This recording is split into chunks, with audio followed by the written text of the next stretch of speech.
left behind. Tomorrow's a gift, so I'll make it mine. It's thick in the air, it creeps down my spine. And there's nowhere I'd rather be than in the stir of the echoes, under the ages, stories of greatness. And I'll never let go till I'm in the pages. Yeah, I'm gonna chase it. I wanna be right there with the heart of a warrior. Right there with the pride and glory of times come now. I wanna be right there in the mind of the spirit. Right there when the end is near and times come now. Bring me the fire, bring me the war, give me the ones I came for.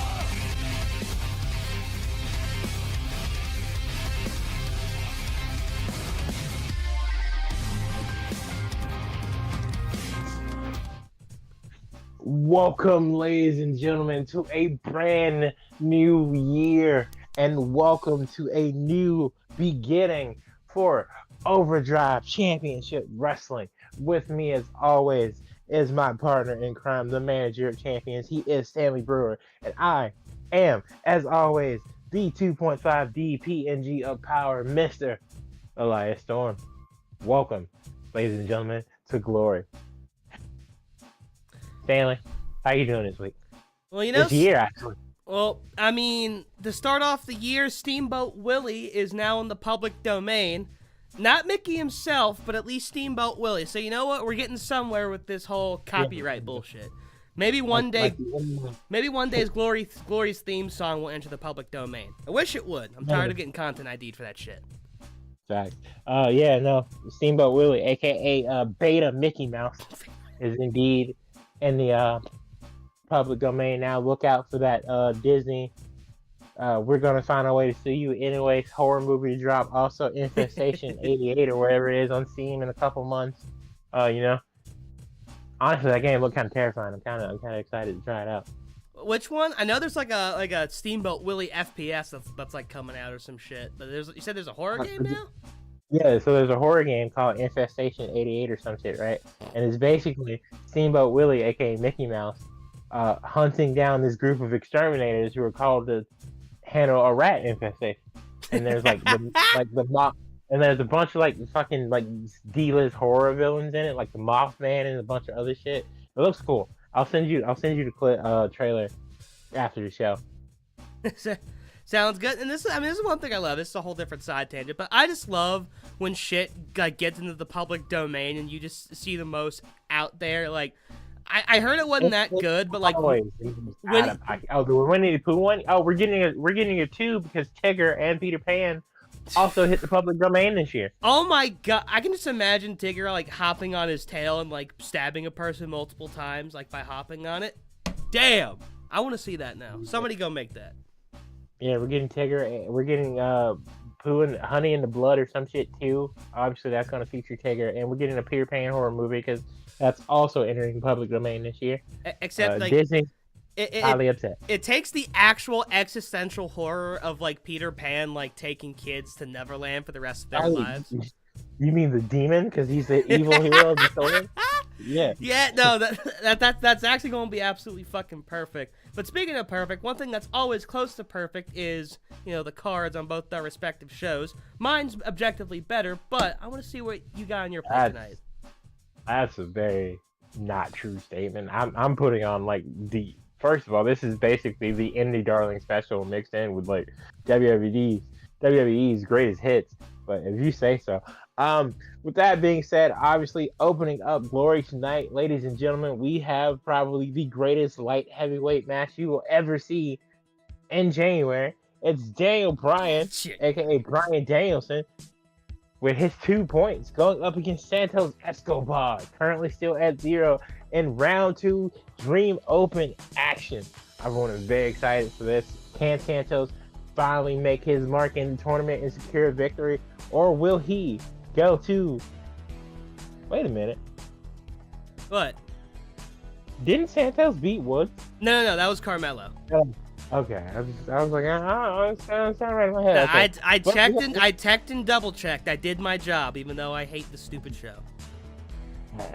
You can't say I'm not professional.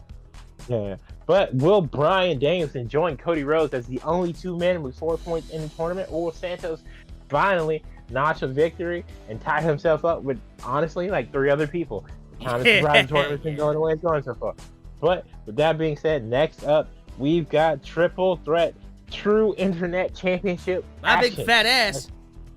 As Brother Nero, Jeff Hardy, makes his return along with the Rated R Superstar Edge, who is now a former TNT champion. For those of you who missed AEW World's End, I don't even want to talk about it. Never mind. Taking on the Prince of Cuteville himself, Internet Champion Tyler Breeze. Winner of the worst match in Overdrive history. That's still Wesley Shelton Benjamin, but No, because that match at least went like a minute and a half and only had 2 people. The other one went like 30 goddamn seconds that had 3 people. That's 10 seconds per person, you fuck. There was actual offense. There was actual offense in my match too. Anyways. No. With that being said, next up, the first of 2 showcase matches to decide Becky Lynch's new #1 contender. It'll be Jordynne Grace, the Nightmare Rhea Ripley, Gigi Dolan, and Jamie Hayter of the Player Haters, taking on each other in a Battle Royale showcase match. This should be quick and to the point. Ladies, actually, honestly, all these ladies hit pretty hard. This could easily go 20 minutes, which I'd be very surprised by, but who knows? I'm looking forward to see who comes out on top, and then next week we'll have a 4-way swing for the other match, and very curious. Becky should be on the lookout for all of these women. Next up, battle of, I hate to say this because these 2 guys are incredible, but realistically speaking, this is battle of the losers. It's AJ Styles taking on Mustafa Ali. One of these men will walk out with points, or maybe both of them win if they draw. But Dream Open, round 2 action. The Phenomenal One against the Light himself, Ali, Styles. One has to give. And in our semi-main event, it'll be a Champions Exhibition match. The Iron Man, Becky Lynch, will be taking on one half of the Women's Tag Team Champions in Asuka. Maybe Asuka's next in line before either of the winners of said showcase matches. We'll have to see, but regardless, I think tonight we're going to see a match we've seen before. It'll be more hard-hitting than ever. And in our main event, Cedric Prime Alexander makes his return to the Zenith brand as he takes on the Rainmaker Kazuchika Okada in a non-title match. The first time they ran it back, they'll be running it back after the first time, obviously. Cedric was international champion at the time, and I thought it was a really cool match. Cedric has been chomping at the bit to get back on TV, and I figured, you know what? Okada needs a match. Cedric wants a match. Run it back. Yeah. Okada Alexander 2. That's a very fascinating main event, because as you did mention, they had the first Champions Exhibition match in Overdrive history. Of course, Okada, was fresh off his win at Mayhem, becoming World Heavyweight Champion. Alexander I believe he had at least a couple of, international championship defenses under his belt, at that time. Yeah. What I find most interesting about this card is that you mentioned the fact that, Asuka, if she wins tonight, she could be the next one to get a shot at the Iron Man. And imagine, you have now 2 different scenarios if that happens where somebody could become the first double champion. Because Asuka, obviously, one half of the Odd Couple.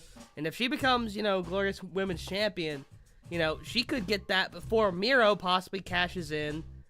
If he's successful in becoming the Overdrive World Heavyweight Champion, of course, Miro, becoming the men's Break the Ceiling winner the previous week. And we've seen something kind of like this before. I remember weeks back, Shayna Baszler, when she was on your brand, had an opportunity at Becky as well as in the first Blind Eliminator tournament. She fell short, unfortunately, in both opportunities, but the opportunity to become double champion has been on the table, but it seems like right now, on your brand, that's more of a possibility than ever before. Absolutely. Obviously, Finn Balor losing the tag team titles a week before he got an international championship shot, and he ended up winning that. Finn Balor now still on the road to becoming the first ever Triple Crown champion in company history. So I feel like the Zenith brand is all about taking the most of an opportunity and to make history. And I'm very curious to see if Becky and or Asuka can do that. Because if Becky pins Asuka, maybe Becky finds a new partner and goes after the tag team title. That could be very interesting. But I think it's time that we get into some of these matches. Just give it a sec. We gotta, do a little suspense. There we go. Oh man. Now, of course, Santos' most recent match in the Dream Open came against Xavier Woods, who's been a bit of a breakout star in the Dream Open so far. I mean, obviously, Cody's the only one with 4 points to his name, but Woods in both of his matches has performed greatly. Escobar, if you remember, hit that Phantom Driver and seemed to end the match early, but Woods, the ever, not reluctant. What's the word for it? Resilient. Yeah, the ever resilient kick-out kid. Yeah, kicked out the Phantom Driver, and Santos, he has to be reeling from that loss.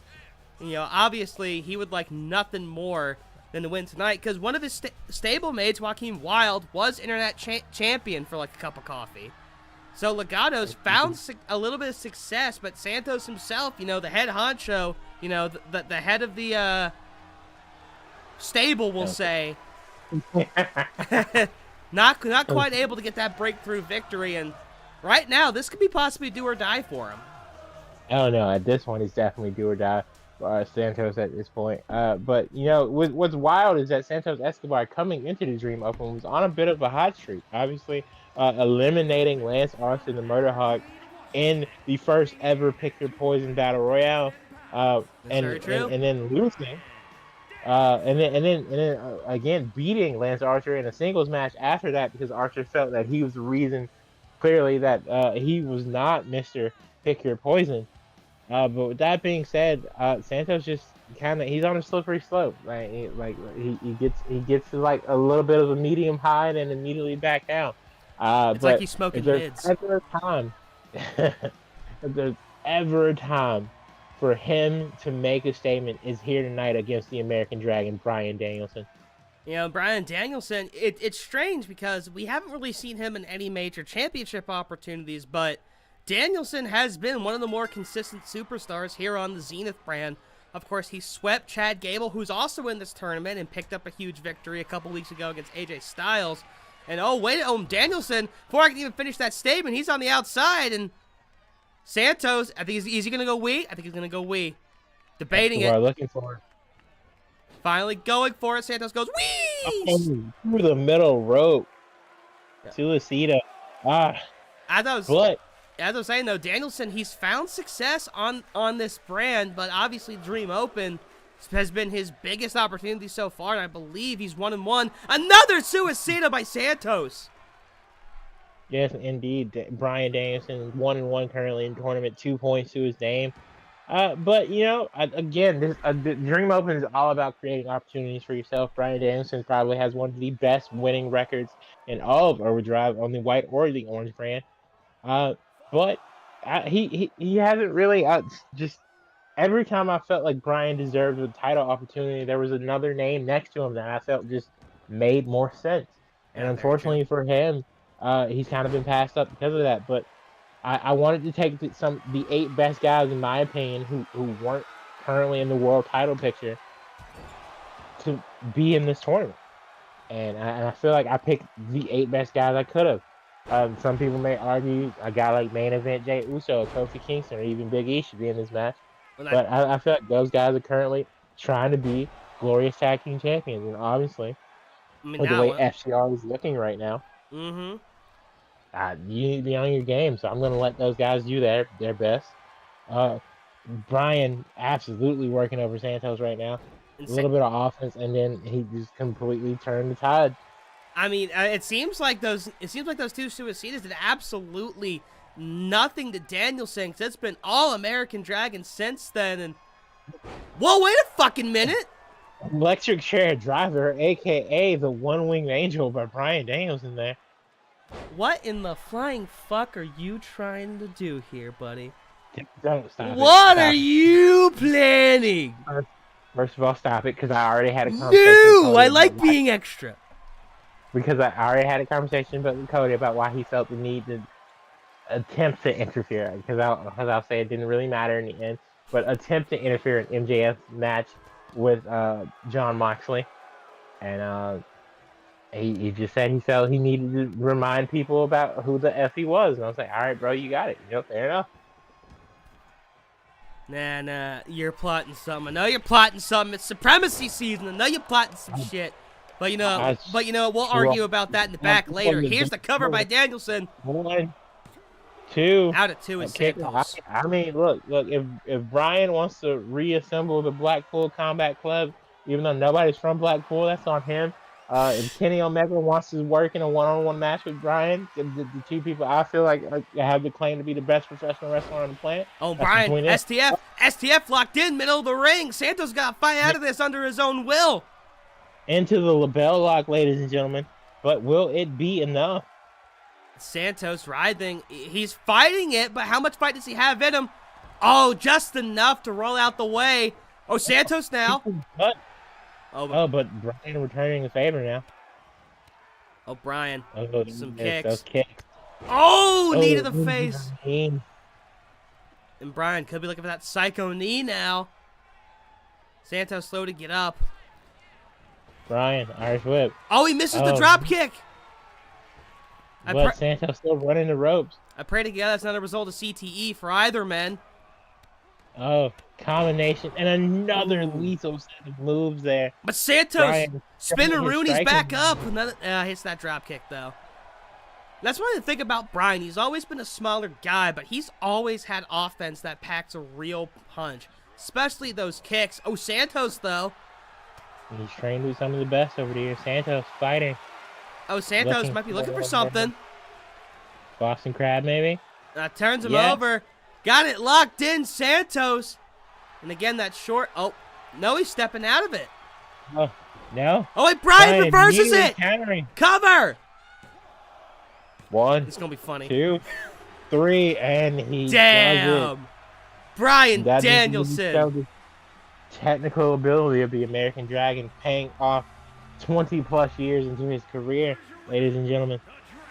Santos Escobar again not making it count, arguing with the ref, but clear as day. That was a 1, 2, 3. The slowest reversal I've ever seen in my life. But Brian Danielson gets the win. He now ties Cody for 4 points in the Dream Open. Congratulations to El Dragon. I don't know how you say the dragon in Spanish.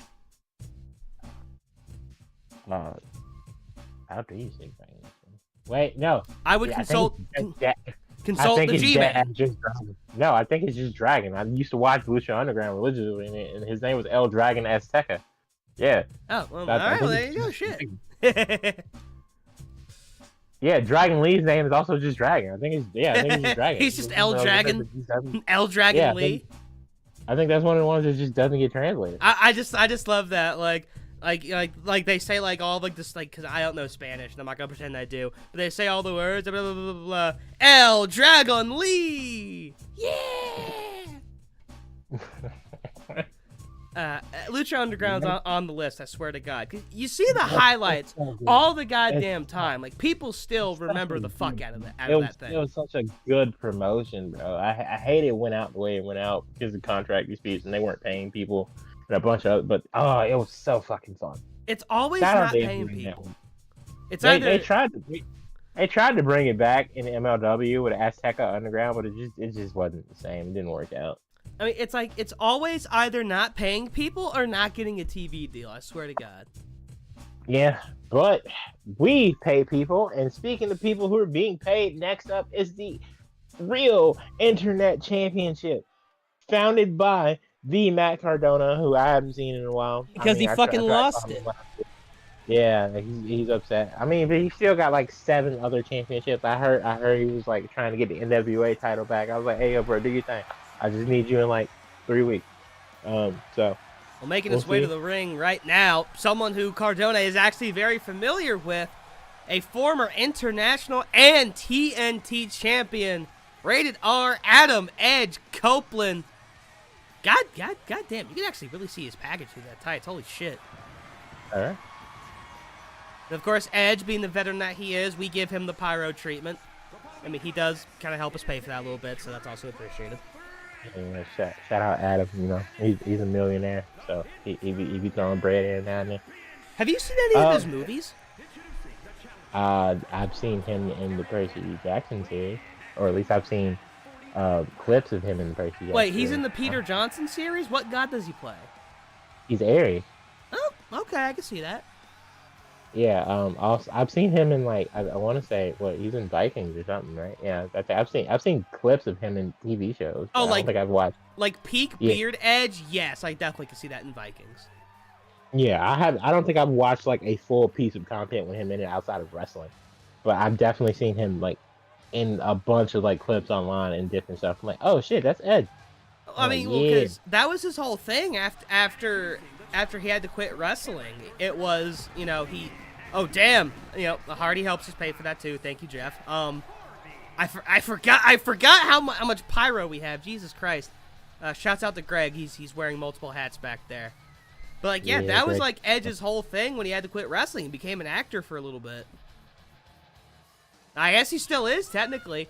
But anyway, moving on from Edge, here comes Jeff Hardy, who has put on some banger matches, but, you know, he's getting a little bit up there in age, so, you know, we don't mind if he comes here part-time. He's welcome anytime, of course. Revolving door of wrestlers in Overdrive. You know, they're allowed to pursue other projects. We're not stingy. I mean, besides, every time he shows up, he puts on bangers. Yeah, no, for sure. I haven't seen a bad Jeff Hardy match yet in Overdrive. Of course, Hardy at one point did compete for the International Championship, was in that inaugural match at Wrestle Mayhem. So Hardy he's got experience in these matches, but he got a hell of a lot to go through, including one half of Team Canada, Mr. Breeze himself. One of your favorite wrestlers, if I'm not mistaken. Absolutely. I love Tyler Breeze. I love everything he is. Breeze is my guy. I hate the fact that he never won gold in NXT. Original NXT at that was crazy good. But you know, it didn't work out the way we wanted it to work out. But he's here now in Overdrive, and he's currently the internet champion. So that's all that matters. I mean, he did win the NXT tag titles with Dango, but you know, he definitely, especially during that NXT like Fatal 4-Way era, when it was like him, Neville, and Tyson Kidd competing for the championship. Sammy too, obviously. God, that was so much fun. I need to go back and like binge through that era, because I have like that NXT DVD I showed you that has matches from that era, and some of that shit's absolutely unreal. But I remember, because I got big into NXT kind of during the Capitol Wrestling Center era, and that's when and that's when they had that tag title run, and it was short, but like, you have to remember, that tag division, even then, was stacked, because you had Brazongo, Imperium was able to make their way over after travel restrictions were kind of lifted, Gristle, Young Veterans, MSK had just showed up. I mean, hell, Killian Dane and Drake Maverick were a good little duo for a couple weeks. And of course, the UE was still a banging thing of, God, I miss the Undisputed Era. I miss it so much. And that is undisputed. Ladies and gentlemen, Mr. Copeland, Brother Nero, and that pretty boy. Bell's rung, triple threat rules. Here we go for the Internet Championship. And Hardy off to a fast start. He and Edge have history even in this promotion. Oh, Breeze, though. Ooh, DDT. Introducing Hardy to that new generation of extreme offense. But why did you say it like that? You know damn well why I said it like that. I don't know why you said it like that. You know damn well this is a fake ass paper championship. It's literally paper thin. You saw when the referee held it up. That's wild, because that's literally like 9 pounds of solid gold. Oh yeah, well mine's 10 pounds. So suck my dick. Well, that's not true, because the NWA Championship was 10 pounds ago, and that was way better. Okay, fine, I lied. Mine's 11 pounds. Suck my dick. And Hardy goes for a crossbody and fails. Breeze, though, running bulldog right in front of Hardy, and he's going to take advantage now. DDT. God damn, Breeze can sell the shit out of that. Oh, And a second one. Another one. Hardy absolutely planting Breeze there. A DDT, one for Jeff, one for Matt. Yeah, we'll call that the double Hardy or something. I don't fucking know. Edge, though. The ref in the way prevented the snake out. Again, these guys going into business for themselves. Edge, though. Oh, yeah, sit out power bomb. Not going for the cover, though. Oh, instead going for that STF. This is a popular move tonight. I was really hoping he would tap right then and there. Super basic submission, you know. I mean, honestly, I think that just adds to the lineage of the Internet Championship. It's the fact that anybody could be Internet Champion at any time. Clearly, you know, nobody on the orange brand can get past 4. Also, barely anybody can get past Jon Moxley because he's a fucking badass G. Yeah, until he's on number 4. And then... I mean, listen, Jon Moxley has a total of 10 defenses with the Internet Championship. He's had more defenses of any champion. Oh, twist of fate by Hardy. If you were to do cumulative, then yeah, Jon Moxley would be world champion by now. But it's not how it works. No, it's not how that works. But still, as Internet Champion, Moxley has the most defenses out of any champion in this company. So put some goddamn respect on the orange and gold, you motherfucker who steals my championships. Clearly, he has the most championship defenses because he defended almost every week. I mean, if he's not champion or, you know, you decide that he doesn't deserve to be on the card. But he also has the most championship losses out of anybody on the roster. So, I mean, he's clearly Charlotte Flair in this situation, right? Yeah, she's a 14-time champion, but it also means she lost it 14 times. He has 10 defenses to like 3 losses, so that's, let's see, 3 goes in this. Oh, I don't know. Breeze. I don't know. I'm too focused on this match to do maths. So, you know, we'll do maths after the show when no one's watching. And meanwhile, all 3 of these men kind of getting in each other's way right here. That's just how it goes when it's a triple threat. Ooh. Sometimes just the presence of that extra body can throw you off your game. Hardy, though, I think Hardy's probably put in the most offense out of anybody so far. And case in point, a wicked elbow. Jeff? Oh, no. Okay. That almost ended very badly for Jeff, but thankfully, retakes control, drop kick to the face of Edge. Meanwhile, Breeze is trying to regain himself on the outside. Ugh. Oh, atomic drop there. Uh-oh. Oh! Into the leg drop. Hardy taking full advantage. That move absolutely rated R. Oh, God. And Hardy missed. Now Edge. Ooh, right to the back there. Oh, running bulldog. And of course, Hardy, the back's probably the worst place you want to take damage. Oh, and now to Breeze's beautiful balls. The BBB. Eats some offense by Hardy. And now Hardy continuing to work on that leg. Good God. Prince Pretty's crotch cannot feel good right now. Not at all. Oh, Hardy. Kick to the face. Ooh, chops. Ooh, that 1-2 offense by Jeff Hardy. And Hardy not going quite as extreme, but he's laid on the physicality in this match. And now Edge. Uh-oh. Uh-oh. Oh, okay. I mean, when Edge gets that look in his eye, you do not want to be in his line of sight because that might mean you're going down. But thankfully for Breeze, all he ate was a fist to the back. But now Hardy. Oh, he's going after both men. Trying to make a statement. Oh, Hardy. Ooh, now Hardy taking flight. I mean, would you say that... Oh, spear! Spear! Spear! Spear! Cover. Edge. 1, 2. Oh, wow. I thought that might have been it. Breeze's championship reign is still safe currently. Strong clamping DDT there. I thought Edge straight up stole that. Oh, no. Oh, Breeze out at 2. Jeff didn't know where to go. Oh, now Jeff has the Yeah, bat. He has knows the what he's bat. doing. Oh, shit. Shout out Sting. His retirement match is approaching, ladies and gentlemen.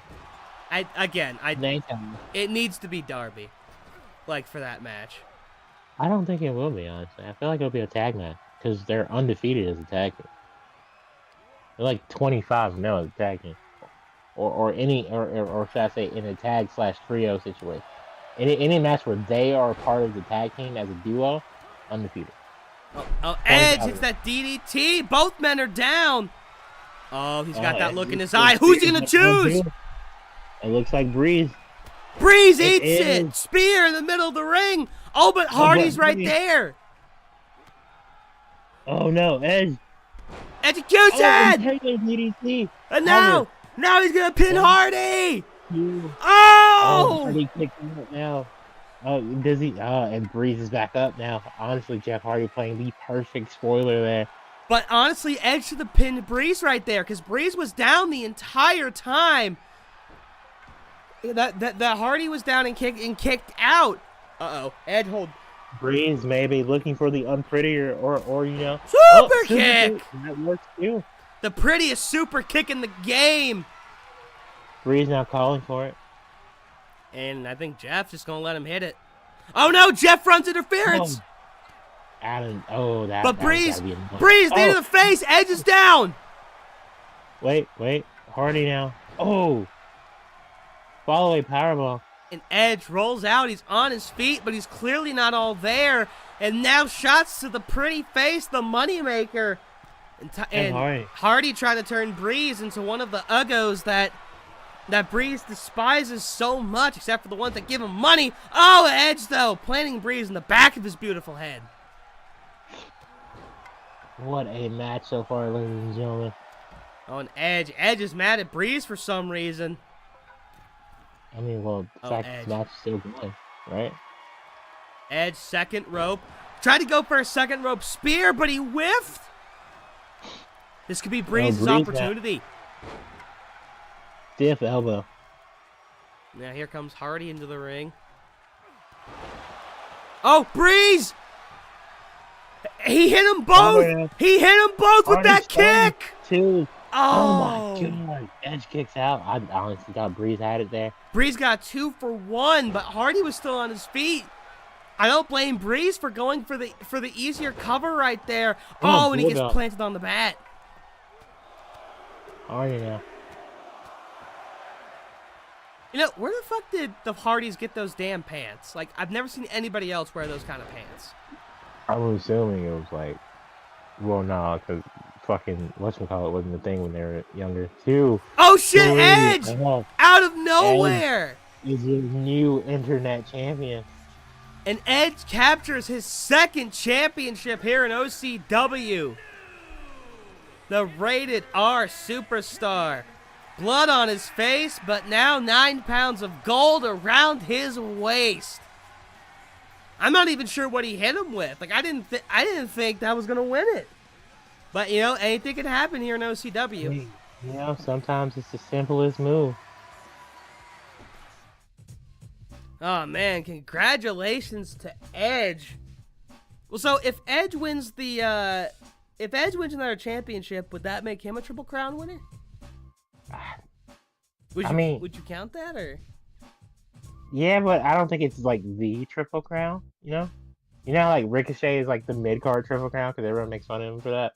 Oh yeah, like IC, US, and then like Tag Champs. North American. Okay, yeah. Yeah. So, interesting, but the Rated R Superstar is our new Zenith brand Internet Champion. Supremacy is looking more and more interesting as time goes on.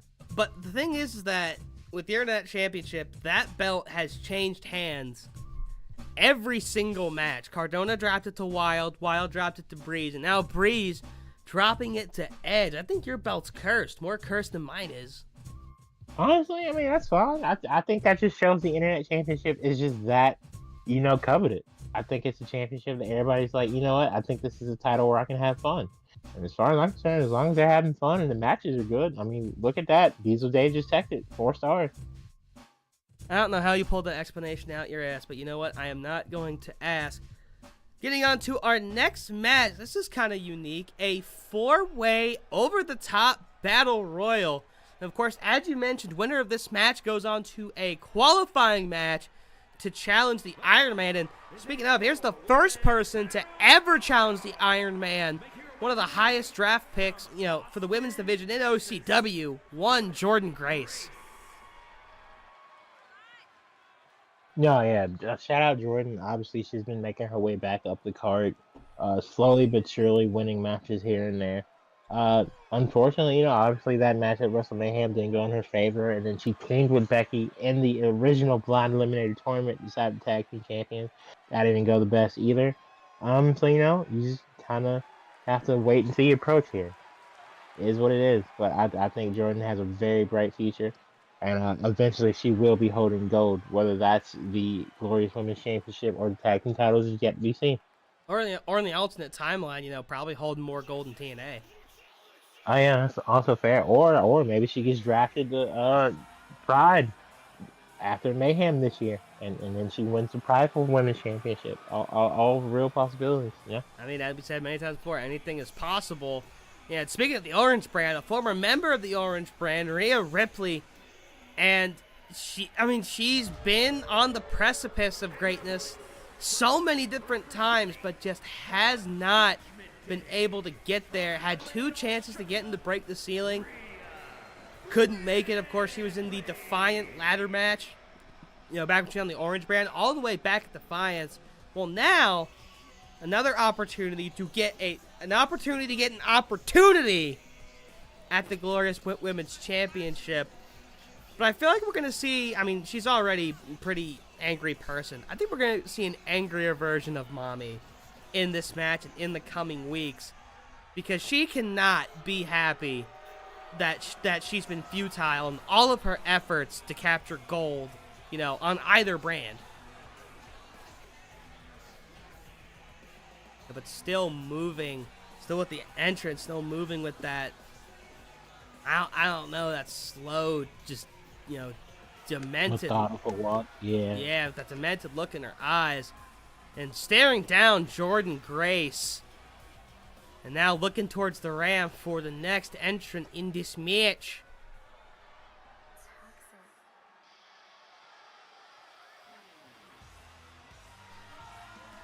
And here comes one half of Toxic Attraction. They're not, this time, this time actually properly, making their entrance separate, because Jason's not even in this match.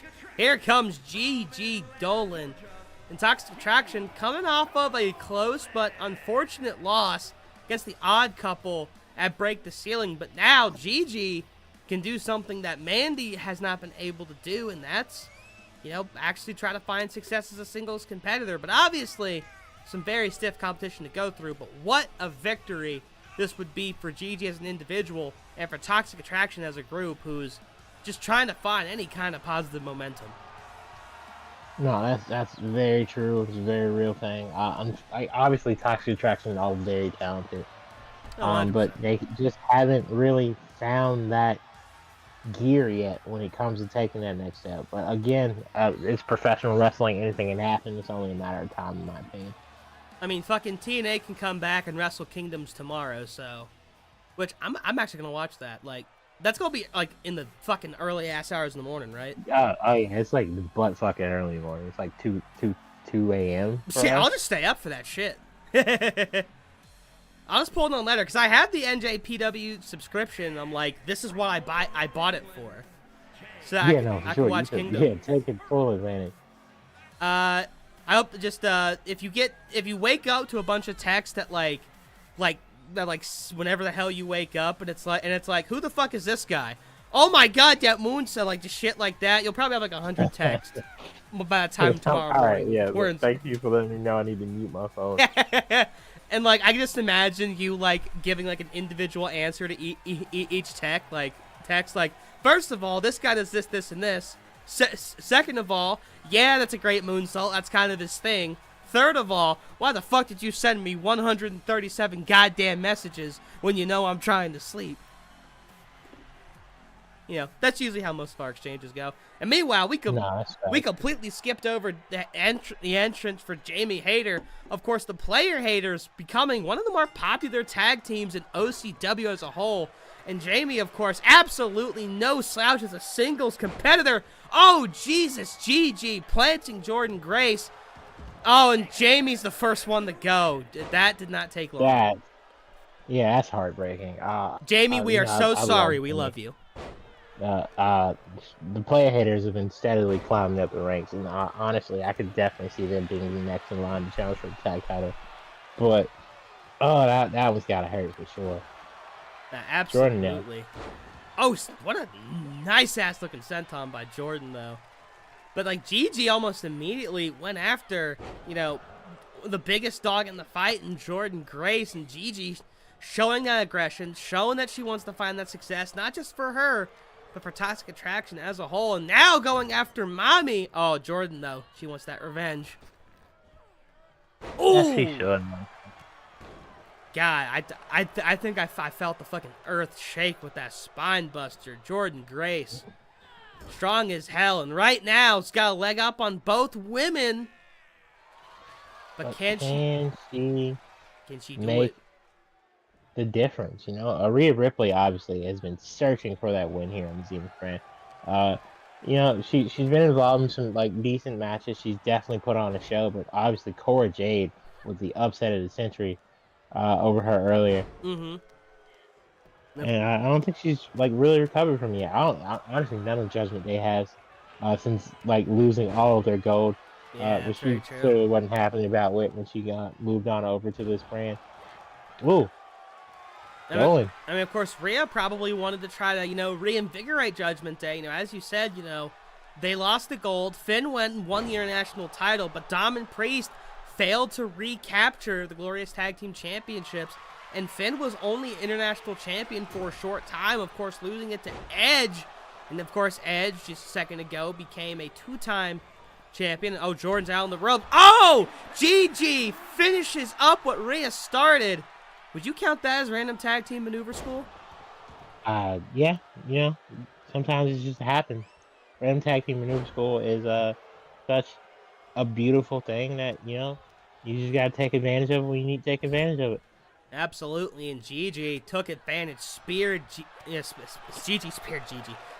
Jordan right off the apron, and Gigi with the right move, she could steal it right here from Rhea. Oh, Rhea though. Oh, dude, no, Gigi reverses. That's not going to do you much good. It might wear her down a little bit.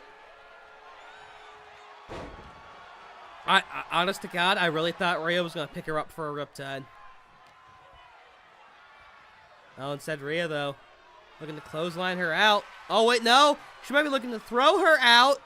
Oh, there goes Gigi. Rhea Ripley takes care of business. Mommy will get an opportunity. Finally. The Nightmare has taken one step closer to being the new Glorious Women's Champion. Obviously, she has to go through Becky and whoever wins the four-way swing showcase next week. But I think this is a really good step forward for not only Rhea but all of Judgment Day. And Rhea, she had 2 eliminations in that match, if I'm not mistaken. But of course, Gigi eliminating Jordan Grace with the help of Rhea. But of course, in any kind of battle royale, friendships are not meant to last. Congrats to Gigi for sticking it out. But Rhea Ripley finally, looking to possibly break through. But of course, she's got to wait a little bit. Gotta wait for that contendership match, as you said, 4-way swing coming up.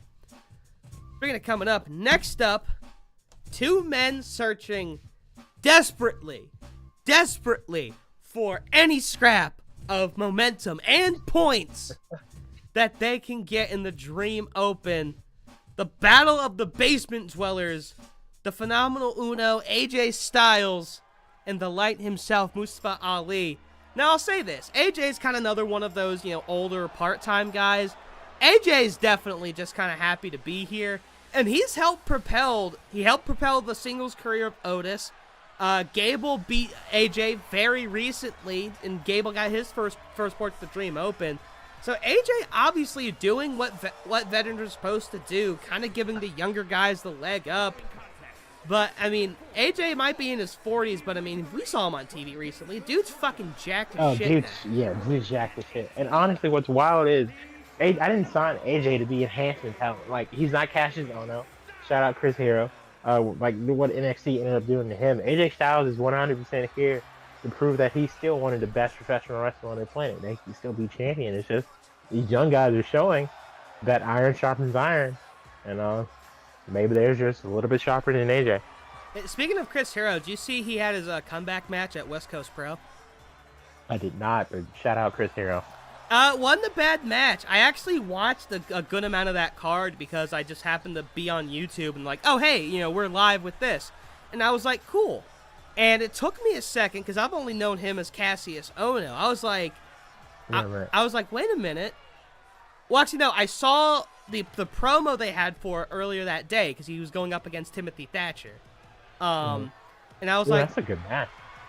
Yeah, and no, it was a good match. It ended with Hero locking in the Karafuda armbar, I believe it's called, which is what Thatcher's always used, and like Thatcher's used that to beat him multiple times. So, not bad storytelling, but like my favorite match that I saw, because I watched like half the card. It was this guy, his name's Starboy Charlie, and his whole thing is that he wrestles in like this like denim overalls. He's called like the Denim Dragon, and he wrestled Chris Bay from Impact, and they had a banger match. Chris. Like I'm guessing that Chris's whole thing, he's part of like ABC. I'm guessing their whole thing is, oh yeah, wrestling to us is as easy as like ABC or some shit. Well, they're in Bullet Club. Because Jay White was in Impact for a while, and he signed in the Bullet Club. Okay. So it's Ace and Bay Club, because it's Ace Austin and Chris Bay. Ah, okay. So ABC, Ace, but also that's hilarious, and they should start doing that. Like that's what I thought because because Chris Bay was phenomenal in that match. You know, also, I really need them to be tag champs again. I don't even know who has the tag titles in Impact right now, but. Bay showed up with the belt. They might be trios or 6-man, I guess.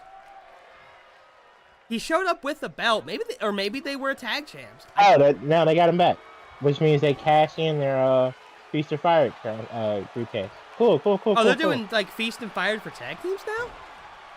Well, okay. So a little bit of a history lesson because one of these guys is a TNA faithful, so it's okay.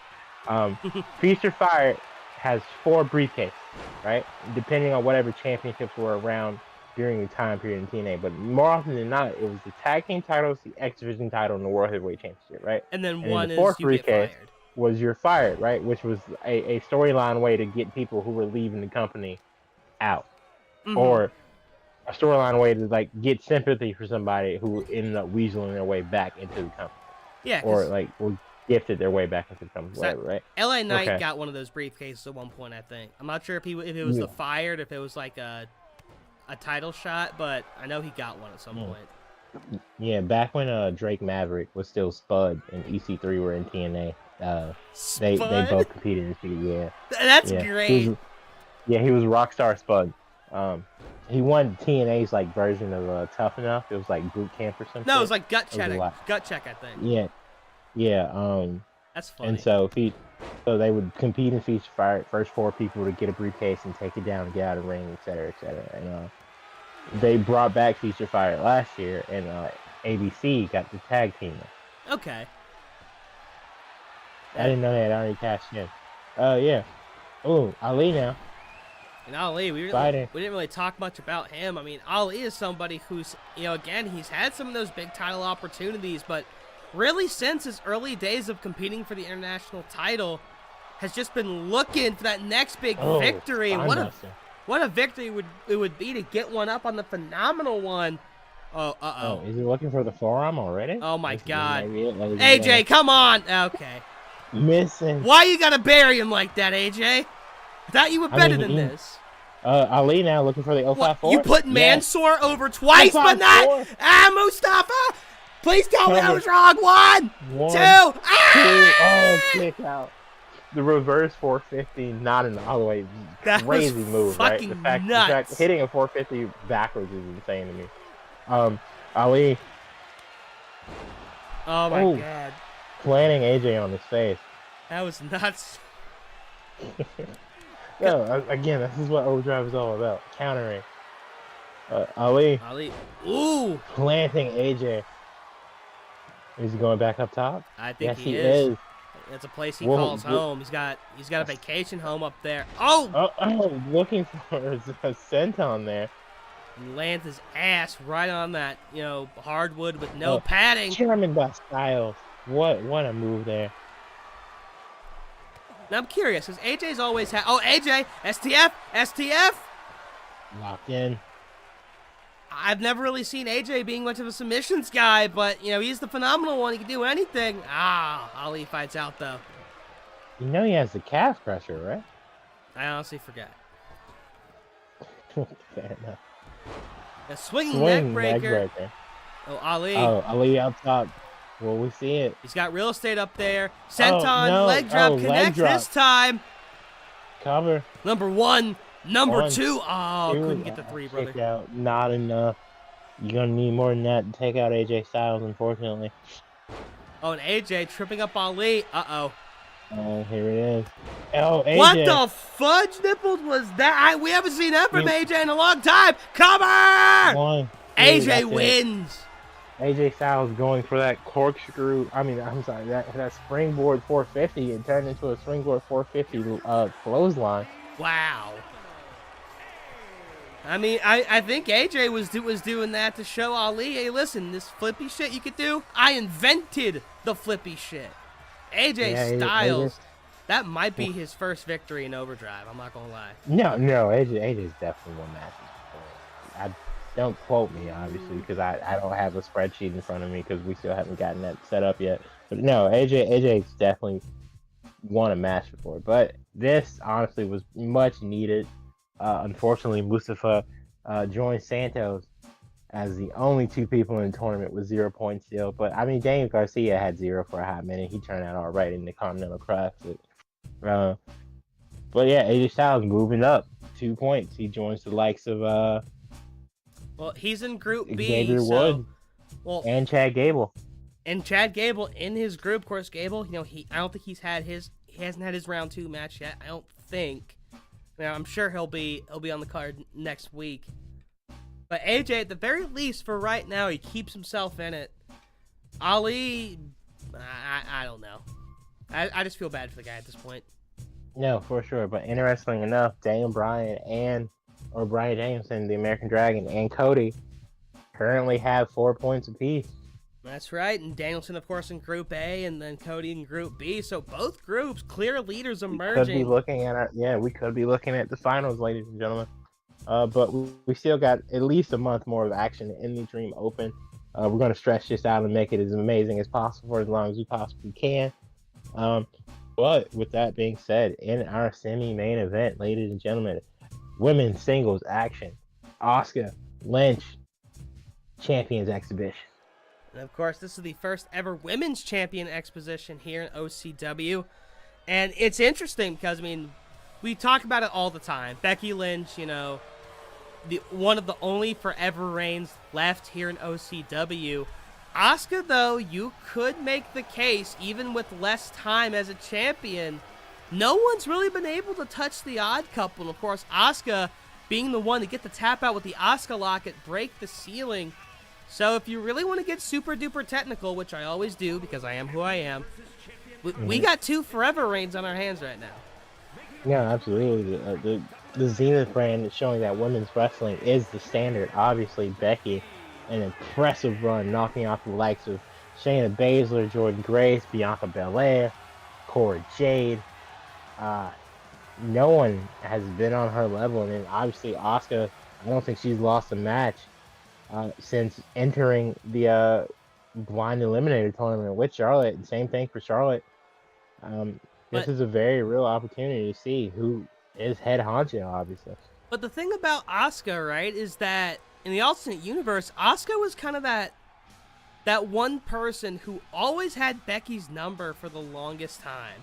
who always seemed to have the one up on her. And it does kind of suck that in the pandemic era we didn't get like a proper like cash in or feud with them. But Becky got pregnant, went off to become a mother. And by the time by the time she came back, Asuka was still face. She really didn't start doing more heel stuff until Damage Control became a thing. And Becky's just, outside of like a brief feud with Bayley, Becky's just kind of been doing her own thing. So Asuka and Becky really haven't been able to lock up in a long time, outside of like I think one hardcore match recently. On Raw. Yeah, at least until recently. Obviously, Damage Control beefing with Bianca. She called in Charlotte, who called in Becky, and they had the phenomenal women's War Game match at Survivor Series last year. I can't believe I forgot about that. Yeah. Yeah, you tripping, bro. But it is what it is. Obviously, now Bianca enlisting the likes of like Shotzi and Zelina Vega and Misha and Mia Yim. Because Charlotte's out with her knee injury. So that feud with Damage Control is still going. But honestly, Bayley is probably about to get betrayed and then turn face soon. We'll see. But if not, Bayley could beat Rhea, and the Kabuki Warriors reunited could beat Kaden and Katana. That's the current women's tag team champion. Good for them, by the way. I love the two of them. Oh, absolutely. Oh, Asuka immediately going overhead after missing her first move. Not even letting Becky get to her feet. Belly to belly. Oh, Jesus. Now, of course, back when Becky and Asuka were feuding, kind of the big thing surrounding that feud was the Poison Mist. Of course, Asuka, taking after the likes of Tajiri and I'm sure other Great Muta, Shinsuke Nakamura. Exactly, and Asuka, it does very much look like she has the mist in her arsenal if she has to use it. I think she's used it at least once or twice in a tag match. Don't quote me on that. Yeah, I've definitely seen her use it at least once or twice here in Overdrive. Not as much as she's currently using it in the Ultimate Universe. Jesus. Becky planning Asuka. Asuka's gonna roll the ropes. If I were her, I'd roll out the ring. And that's why you roll out. Yeah, and that is why you need to finish the roll. The man, a full head of steam. Oh, now, got hold the ankle in her face, just trying to wear down Asuka. And you have to wonder, because we have seen Asuka compete in singles matches, but Asuka does not have the help of a partner tonight. You have to wonder if that'll come into play some way, shape, or form. Now, obviously, it's not the biggest factor. You have tag wrestlers doing singles matches all the time and vice versa. But Asuka, of course, her most recent match, Jesus Christ, Becky loves that move. Yeah, for sure. Absolutely. Playing Asuka again. Yeah, tag team wrestlers have seen a lot of individual success here on the Zenith brand, and single stars have turned into great tag teams over on the Orange brand. Obviously, Ace Empire being the most prime example, and American Alpha being a really good example here. American Alpha Academy. I'm sorry. I'm still mad they broke that tag team up. I mean, they break all good tag teams up. It's just how they do. Yeah. Rip Heavy Machinery, by the way. I mean, but Otis. Know. Yeah, I think it really worked out. I mean, obviously Tucker had no charisma, so Rip Tucker night, but it turned out great for Otis. I hate though that they didn't have at least one like brief tag title run. Yeah, I feel that way about a lot of people, though. Like them, like Lucha House Party should have had one like right before pandemic era kicked in. Because honestly, mid-pandemic, they definitely could have gotten 2 Raw tag title runs. They didn't have to be long. Because like I still remember one of my favorite high spots of all time was Elimination Chamber. Kalisto, yeah. Yeah, because that was when that was like the first time they did Tag Chamber, and just out of nowhere, I swear it was not Lindsay Dorado, but it was Grand Metalik. Yeah, I think it was Metalik who climbed to the top and then just like top of the chamber just dropped down. That was still one of the most insane things I've ever seen in my fucking life. And I'm just like, damn it, it's not gonna happen. But I want these guys to be tag champs now.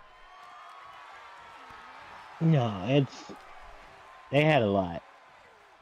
And I think they had a lot of potential, but I also feel like, unfortunately, they just kind of got caught in the wayside of like a really I can't even say stacked tag division, but a really well done tag division, and they were kind of just towards the bottom.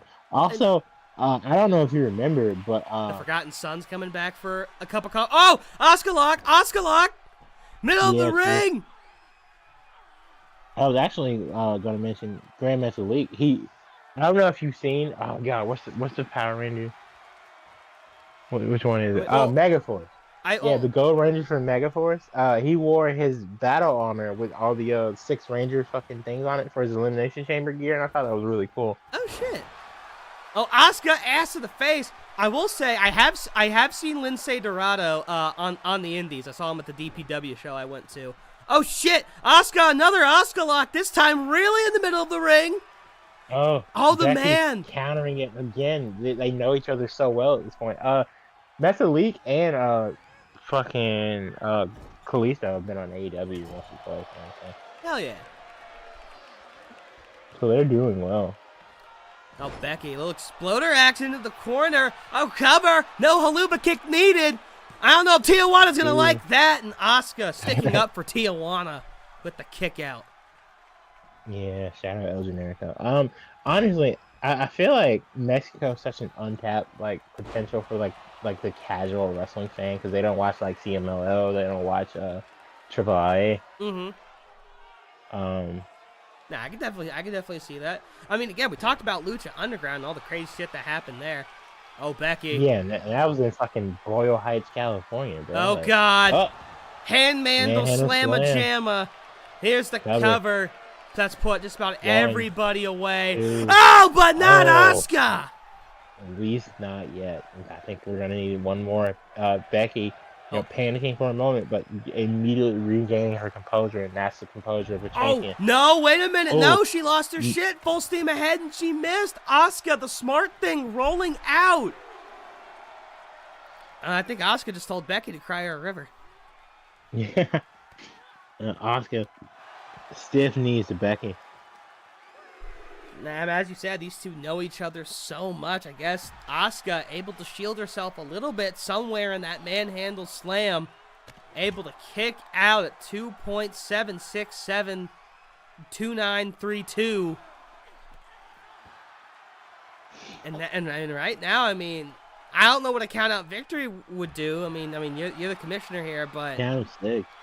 I mean, well, it depends on who wins, honestly. Obviously, a victory is a victory. I mean, Zelina ended up getting the title shot off the count of victories. I mean, a win's a win. That's true. Currently, count of 7. Oh, needs to Becky, face. though. Oh, both women are down. Both women are down. Oh, no. A count of 9. Oh, no. I think it's going to be a draw, ladies and gentlemen. That is a draw. Wow. No, they're not going to be happy about that one. Becky and Asuka in a draw, but what a match. Again, I think that just goes to show how well these two know each other, and I'm going to have to definitely take that into consideration. This is the second draw for the Iron Man. I don't know if we're starting to see chinks in the armor or not. But it was it was 2 Asuka locks and a manhandle slam. Both women seemingly doing what they need to do to get the victory, but neither could pull it out. And again, as we've said a couple of times, that's just how well they know each other. Able to withstand even the harshest of offense, but they just beat the hell out of each other just a little bit too much. And it ended up costing both of them in the end. Definitely might have to run that one back in the near future, but for now, speaking of a run back, Prime Cedric Alexander finally making his return to the Zenith brand to take on the newly recrowned Kazuchika Okada. And I, for one, I'm going to back the underdog here tonight. I think Cedric took Okada to a very quality match the last time these two faced off, and he's been in the lab grinding. I mean, here's the thing. My thing is that, and I'm not just saying this to go against him. I mean, obviously, I'm very appreciative of what Cedric has done. Cedric was one of OCW's trailblazers, because, I've put Cedric in hype packages to show the fact that, we were here to give opportunities to those that we felt truly deserved it. And, Cedric, of course, was one of those trailblazers, one of those first people to really kind of prove what it was we were trying to do here, but Okada is the final boss. of the Zenith brand. Only one man's been able to take him down, and that was Otis. I don't know if that's because he used the Konami code to get there or what, but Otis managed to take him down. Remember, Okada had to go up against 3 other men to get this belt back, and then, of course, beat Kevin Owens, who initially broke the ceiling to get that belt from Ricochet. But the thing about it, Okada's only suffered 1 true pinfall here in OCW, and again, that was against Otis. You know, I don't know. Yeah, and even then, that was in a 3-way dance. Like in a 1-on-1 match, Okada has never been pinned. That's very true. I just really think that, you know, I think Cedric will give him a match, but I think Okada in his second reign, I really don't think there's going to be anyone for a while that can stop him.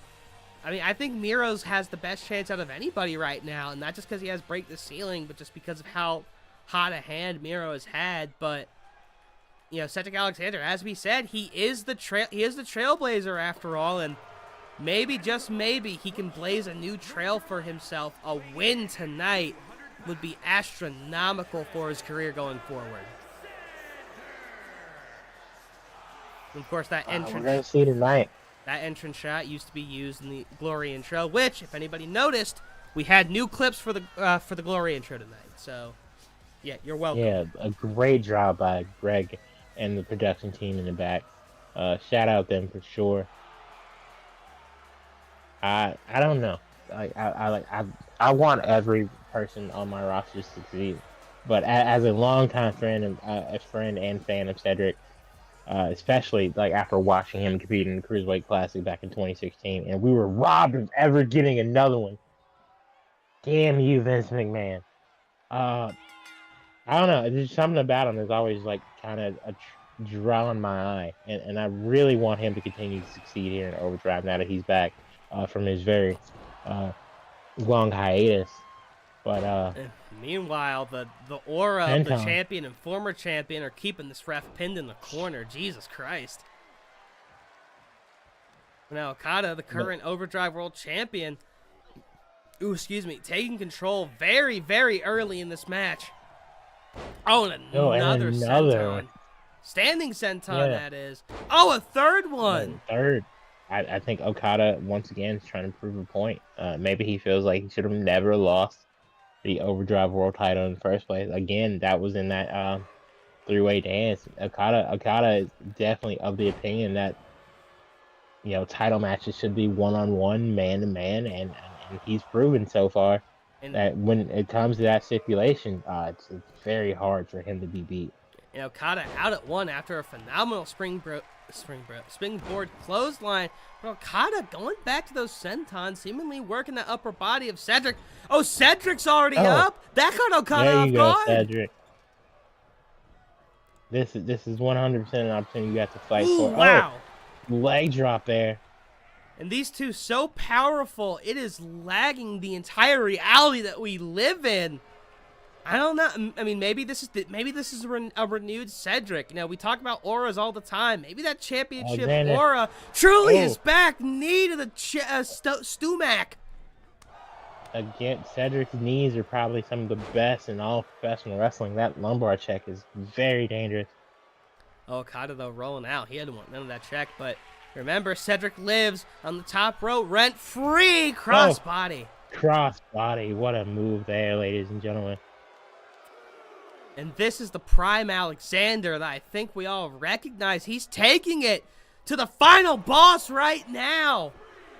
I think Okada came in. I know he respects Cedric. We've had conversations in the past, but I think he was kind of undermining the ability of Cedric a little bit. Now he's paying for it. Cedric, oh no, not going for a springboard. Ooh, Okada, and that might have cost him. European uppercut.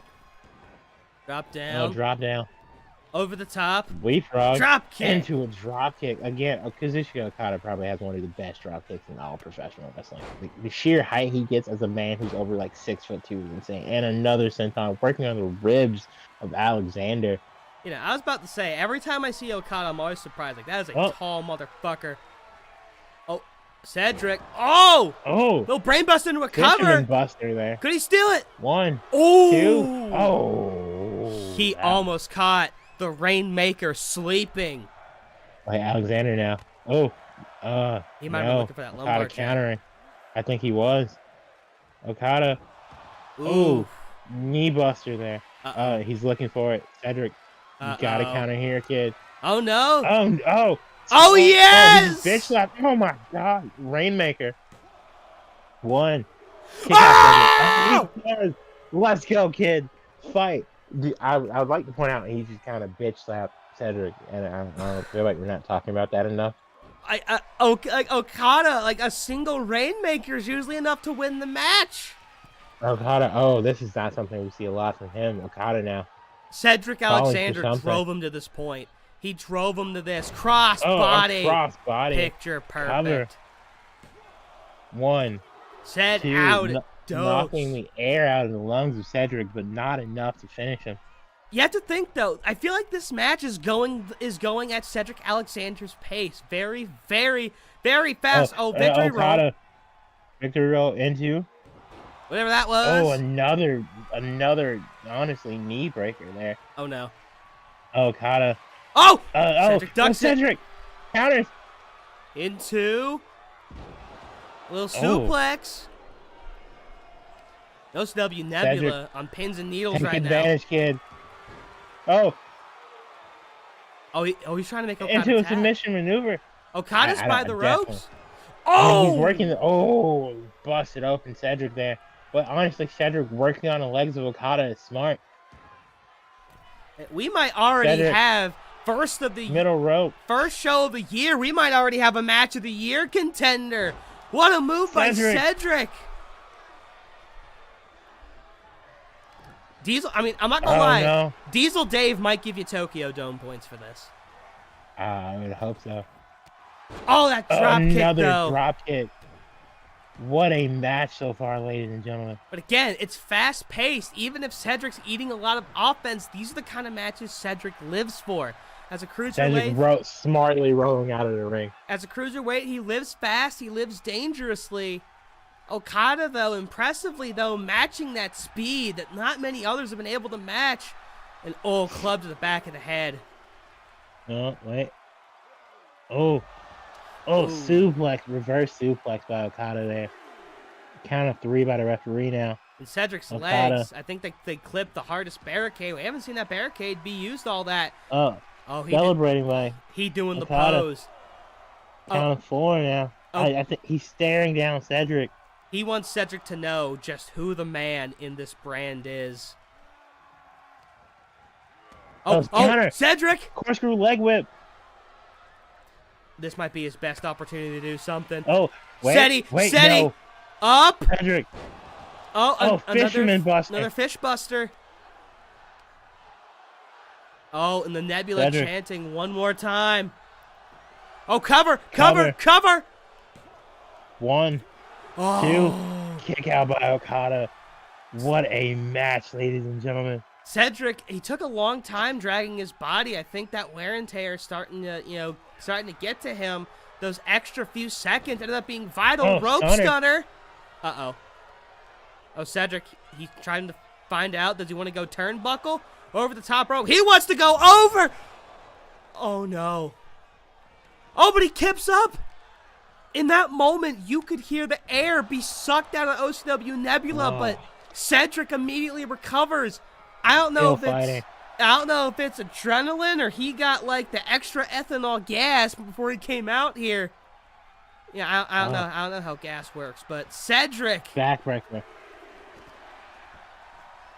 giving it everything he has. You can see the blood. Boot to the face. I think Okada's upset this match is gone as long as it has and as hard as it has. Not just boots to the face, boots to the bloody face. And Okada's going back up there. He's going back up. Elbow drop. He whips. He misses the elbow drop. Can Cedric take advantage? Stiff shot. That was absolutely a shot on Okada. And plants him again. We haven't seen a Spanish fly. We haven't seen the lumbar check. You think it's going for a roll? No, working the leg again. Now he's got that arm bar. Trying to prevent Okada from being able to do... We haven't really seen Cedric go to the top rope. And wait. Is that? No. Oh, I thought that. No, I thought that. No, that's not it. No, that was I just mean, one maybe. leg. Oh no.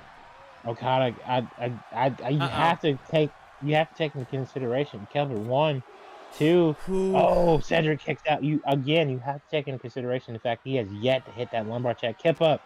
Oh, right into a Wait, right. oh no. Oh, this could Oh, be it. German. No, I think this might be it. There's no going back to what's left behind.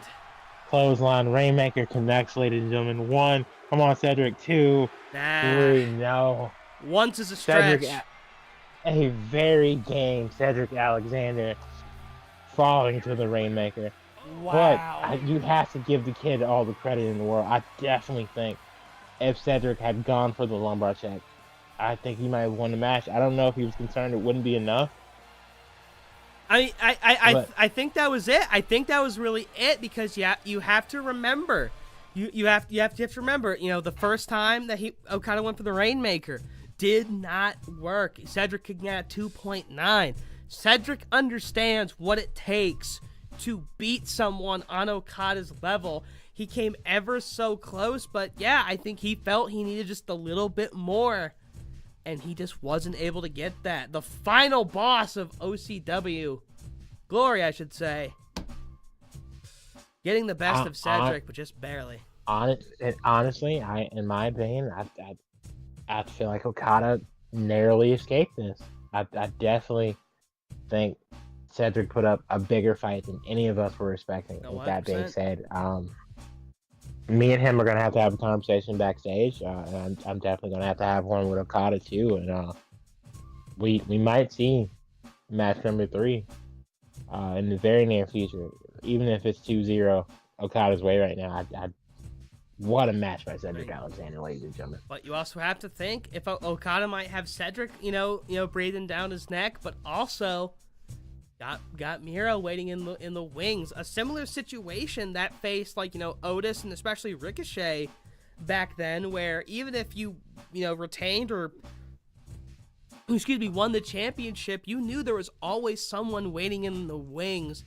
Okada, an absolute huge target on his back right now, and Cedric was this close to hitting the bullseye. It's just a little bit off, but regardless, what a gutsy performance by the Trailblazer. No, for sure. Shout out Cedric.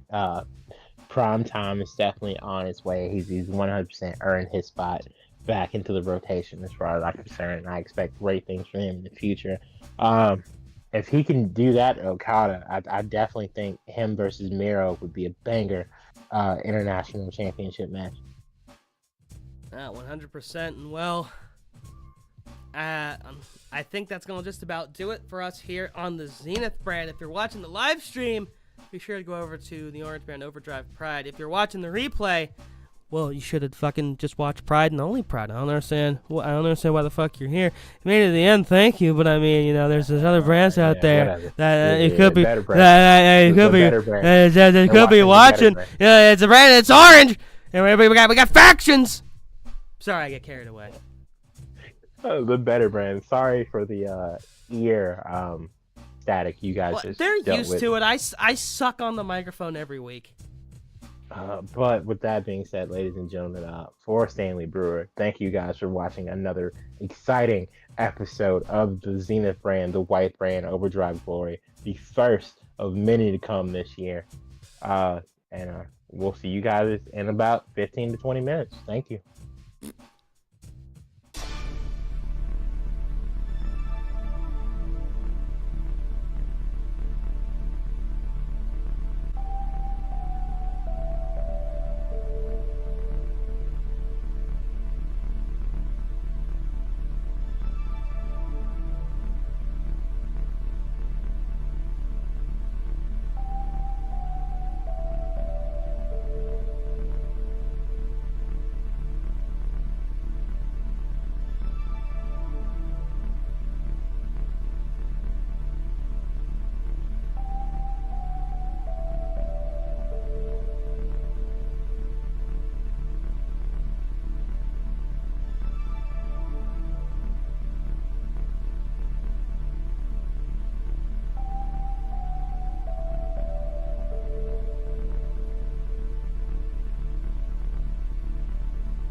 Damn, the new year was so powerful that it completely cut out my camera. Okay, there we go. I thought we were going to have to do cuts for a sec. Now I was going to be very mad. I was going to start throwing shit. Anyways, ladies and gentlemen, welcome to a brand new year. Welcome to the Orange Brand. Welcome to Overdrive Pride. To my right, the PNG of power himself, Mr. Elias Storm, one half the Undisputed Kings of Commentary, blah, blah. We do the intros. I'm the other half. I am the general manager of the Orange Brand, blah, blah, blah. Did it before. I mean, we did that for 6 months last year. If you haven't watched it, go back and watch it, and come back and watch this now. Ladies and gentlemen, I lost my train of thought. Elias, how you doing today? I'm good, brother. Great show from the Zenith brand earlier tonight. Little hiatus break. Got my pizza. Shout out DoorDash and Greg for dropping that off. And shouts out Greg because he always covers those high-ass delivery fees. He does. Shout out Greg. Honestly, I don't know why he works for here. His net worth is like triple ours. No, he's gonna be one of the first people to go. We're gonna have to start. Yeah. We're gonna have to start employing unpaid interns here in a little bit. I can already feel it. This is 100% a passion project from Brad. The moment he gets tired. So, excuse me, by the way. But with that being said, we've got an action-packed show here on the Orange Brand. I'll have to admit, a lot better than I thought it would be. So, shout out to you for kicking off the new year with a bang. I'm very curious to see this faction war you're talking about. To see who gets to lose the Zenith Brand at Supremacy. Well, number one, I love how you and everybody else in our friend group loves giving underhanded compliments. But I will take what I can get. But number one, you got the name wrong because, ladies and gentlemen, what he's referring to is a little something that we call Faction Frenzy. We are going to kick off the new year in a frantic but awesome way. What is Faction Frenzy? Well, we're going to tell you what Faction Frenzy is. There we go. Thank you, Stream Deck. We have put together 5 fantabulous factions who will all compete for supremacy here on the Orange Brand. Each faction composed of 4 different men. Each faction will compete in the following match types: singles matches, 2v2 tag, 4v4 matches, and what we are calling 5-way frenzies. More on that in the coming weeks. And the points will differ based upon what match types are in play. So, for example, singles matches, the winner for that, their team will get 1 point. Tag matches, it's 2 points. 4v4 4v4 matches, because we don't want to be sitting here for 15 days. Those will be time limit based. So, if it comes to a draw, teams will split points. If a team outright wins, that's 2 points. In a 5-way frenzy match, it's based on who the top 3 is. The winner will get 3 points for their team. Second place will get 2 points. Third place will get 1. The other 2 will get jack shit. The faction with the most points at the end of the frenzy will be the ones who will compete in the War Games match at our next pay-per-view event, Supremacy. Now, who are the factions? Well, we're going to keep that in suspense for a little bit. We're not going to play our cards all at once. So instead, let's show off more of what else is happening on this card tonight, because as Elias underhandedly stated, it is very stacked. First off, Miss Break the Ceiling looks to continue her hot streak.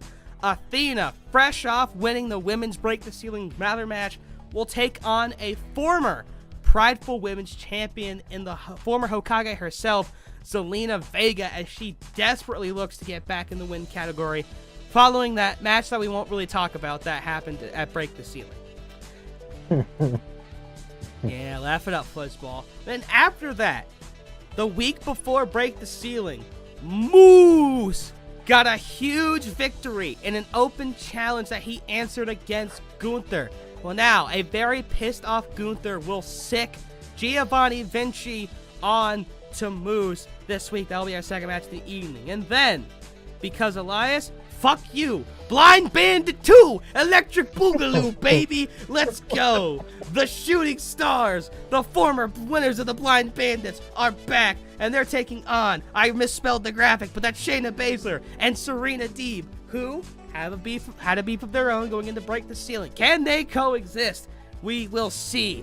And then, how about a championship match? Montez Ford who had an excellent showing these past couple of weeks, getting into that three-way dance to determine who would challenge Seth Rollins. Well, he will get the opportunity of a lifetime, as he will take on a now 3-time internet champion in Jon Moxley, making his second defense, after defeating MJF in the pre-show for Break the Ceiling. And then our semi-main event, the Galactic Champion. He is fresh off a win over the Dance Floor Destroyer Sheamus at Break the Ceiling. And now Seth Rollins issuing an open challenge, not for the title, but an eliminator. So, if someone can answer the challenge and beat Rollins, they will have a Galactic title shot in their future. Of course, Seth Rollins has been an absolute tear on the Orange brand ever since One Final Symphony, but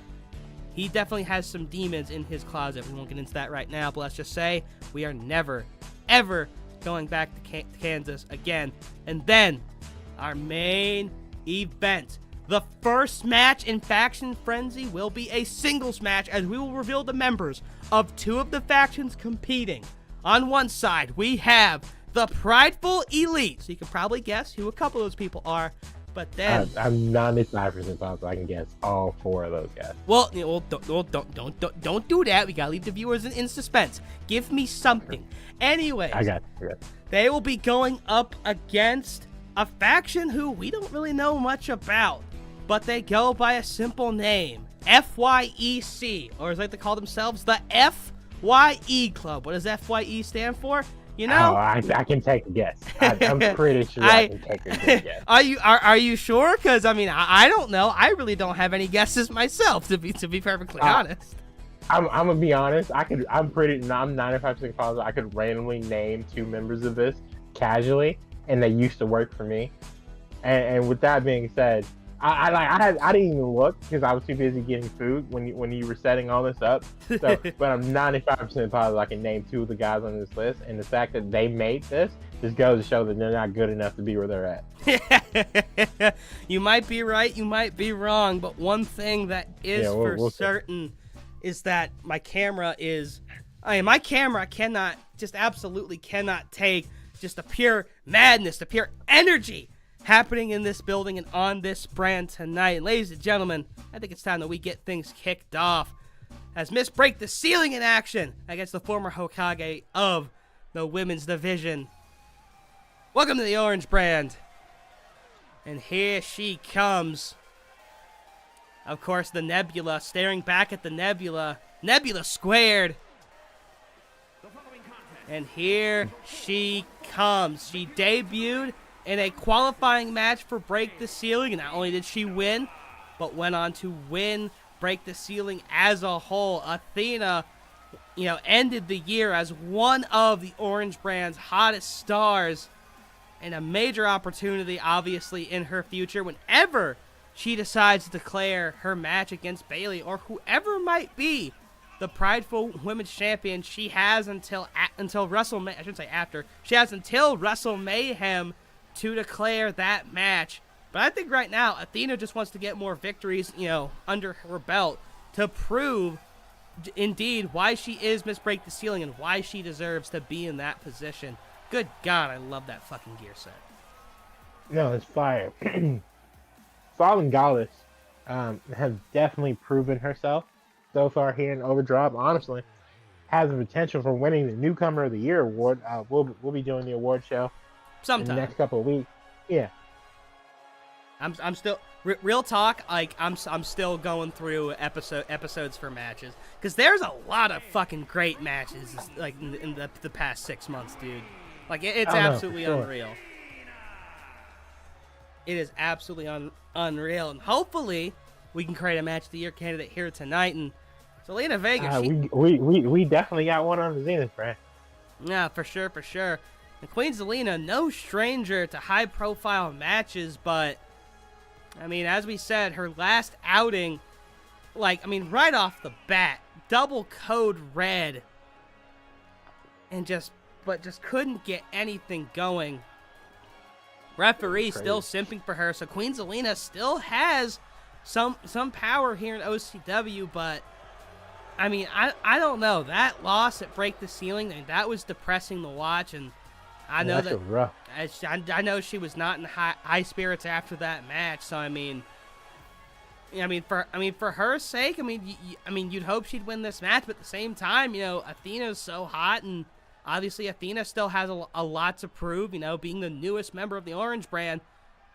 But regardless, only one person. To be fair, go ahead. 100% win rate for Athena right now. All right, she's on top of the world. A loss here doesn't really hurt her, but a loss for Zelina, it's a nail in the coffin, don't you think? Springboard. I feel in the OCW that never really truly is a nail in the coffin, but Zelina off to a fast start, and yeah, you could see there's some pent-up frustration inside the heart of the former Hokage of the women's division. And she is taking it to Athena right now. Corner, bulldog, middle of the ring. I'm surprised she didn't go for a cover right then and there. No. And she's, oh my goodness. Standing swanton, another one. Zelina's getting pretty extreme up in here, and now she's going to the top rope. Moonsault. Oh, but Athena moves out the way, and it might be Athena's time to get in some offense. Drops down. Will she go up? Yes, she do. Spin around. And, ooh, goodness. Oh, another moonsault attempt, but another whiff by Zelina. Zelina, showcasing that athleticism, which when you're going up against somebody like Athena, you definitely, need to match her toe for toe, because Athena's a very athletic person herself, but Zelina not able to hit the big move so far. But, ooh, again, taking out that anger on the face of Athena. Those are some vicious rights delivered by the Queen, and now disrespecting Miss Break the Ceiling. Can Zelina Vega use this momentum to win this match and then ride the wave to a new championship? Cross body by the Fallen Goddess. Cover. And Athena using those ropes effectively. Athena missing her minions, obviously, from the ROH roster currently. Billy Starks. And oh wait, Eclipse already! Are you fucking kidding me? One, two. Wow! Much needed kick out by Vega there. Zelina's a former women's champion. It does take a lot more than just a few moves and a finisher to put her away. Oh, Athena though, what a kick! Oh, countered by Zelina. Wow. No sell by the Queen. Oh, Zelina, Oh, I thought she might have been thinking Code Red. No, spiking her with that Hurricane Rana. Oh, Athena out at 2, and these two off to a hot and heavy start to start the evening here on Pride. Athena, though, look at the strength. Fall away, slam. Zelina clutching onto that back. And Athena taking a much-needed rest. Though, does she go for Indie Dive? Indie Dive! Yeah! No, she missed! The Suicida! I'll be honest. The orange ropes are super, like superimposed right there, so it felt like she just flew through and there was no rope in the middle. She is a goddess, so Oh, it's white. Okay, I could not fucking see that from that angle. We've been doing shows at the OCW Theater for how many weeks, and you just noticed that we have a white middle rope? Yeah, I swear I just noticed. Bruh. What a splash by Zelina, though! She got some airtime on that. It's the placement from that hard cam angle is so awkward, because I was like, there's no rope there. Yeah, no, OCW is really extreme. Instead of 3 ropes, just 2. It makes Suicidas easier. It's just on that one side, too. Oh, Zelina! Code red! Does Athena kick out? 1. Yes, she does! Tit for tat, eye for eye! What an opening matchup by these two women. And the OCW Nebula chanting, "This is wrestling." Nobody's using the seat. They paid for it, but they're only using the edge. Zelina, oh no, I'm sorry, Athena now. What a match so far. Women's wrestling is going to be just as amazing as it was last year. Fuck in yeah, baby. OCW. Oh, Northern Lights suplex. A double Northern Lights. Ew. Oh, Zelina barely getting that shoulder up. Oh, now planting. That reverse Dutta. Oh, Athena, top rope. She's calling for it. No. Oh, just the bridge too far. And missed. But she gets it back up immediately. The resilience of Miss Break the Ceiling. The sheer heart of a champion contender there. Oh, my God. Oh, my God. Oh. Oh, Zelina. That would have been a fucking spot right there. I'm a spot monkey, can't you tell? Yeah, we noticed. Nothing wrong with that, though. And I have a... there's a guy who I work with on the indies. His name is Stevie Chaos. He'll be the first one to tell you he's a spot monkey. Because his character is just like this crazy daredevil who just always like goes, quote, like off script. Another spike. Oh, and wait a minute. Now. Oh, Athena might be stunned. Oh, wow. Zelina spiking her way to victory. Much needed win by Zelina here. Athena falls to 2-1 in her early OCW career. Nah, but that's still one hell of a performance by both women. And Zelina, I mean, I said it's a much-needed victory coming off of 2 straight losses against Bayley. But you do have to remember that Athena right now, I mean, she's got, literally has the ace up her sleeve right now. She can declare anytime she wants to. You know, but I think for Athena, this, you know, what she's planning, what she's wanting to do, wants to familiarize herself with the roster a little bit, because I think she has all the confidence in the world that she can and will be world champion. But I think she wants, for sure. She wants to acquaint herself with who her potential challengers may or may not be, and well, at the very least, she knows if she successfully cashes in, Zelina Vega might make for one hell of an opponent. Absolutely true. Next up, we've got Gunther sending the goons, unintended to do the light work, but can Giovanni Vinci speedy recovery to him in the alternate universe? Took a bad bump Monday night. Wish the best for him. Absolutely. Get past Moose, because and speaking of Moose, that's a threat. Speaking of Moose, we just brought out the pyro for him. Of course, Moose, talk about breakout stars. Moose might just be the breakout star of OCW in 2023. I mean, we'll see when it goes to a committee. But Moose, and you know, the committee being me, myself, and I. So, nah, I'm kidding. We'll get Greg on that. But Moose, a number of key victories in his career in 2023. He might have been the king of the showcase match. I believe he has 2 victories to his name. The thing about Moose, though, is that there was one monkey on his back that he could not shake. There was one thing in 2023 that was weighing him down, and that was Seth Rollins. Of course, Moose. You mean the Wichita Screwjob? Well, we're gonna get there. There's layers to this. There's a story. All right, we're a wrestling company. We tell stories. Damn it. So Moose is on the precipice of getting that Galactic title shot. You know, had the hot hand, but then he challenged Seth Rollins in the #1 contenders match.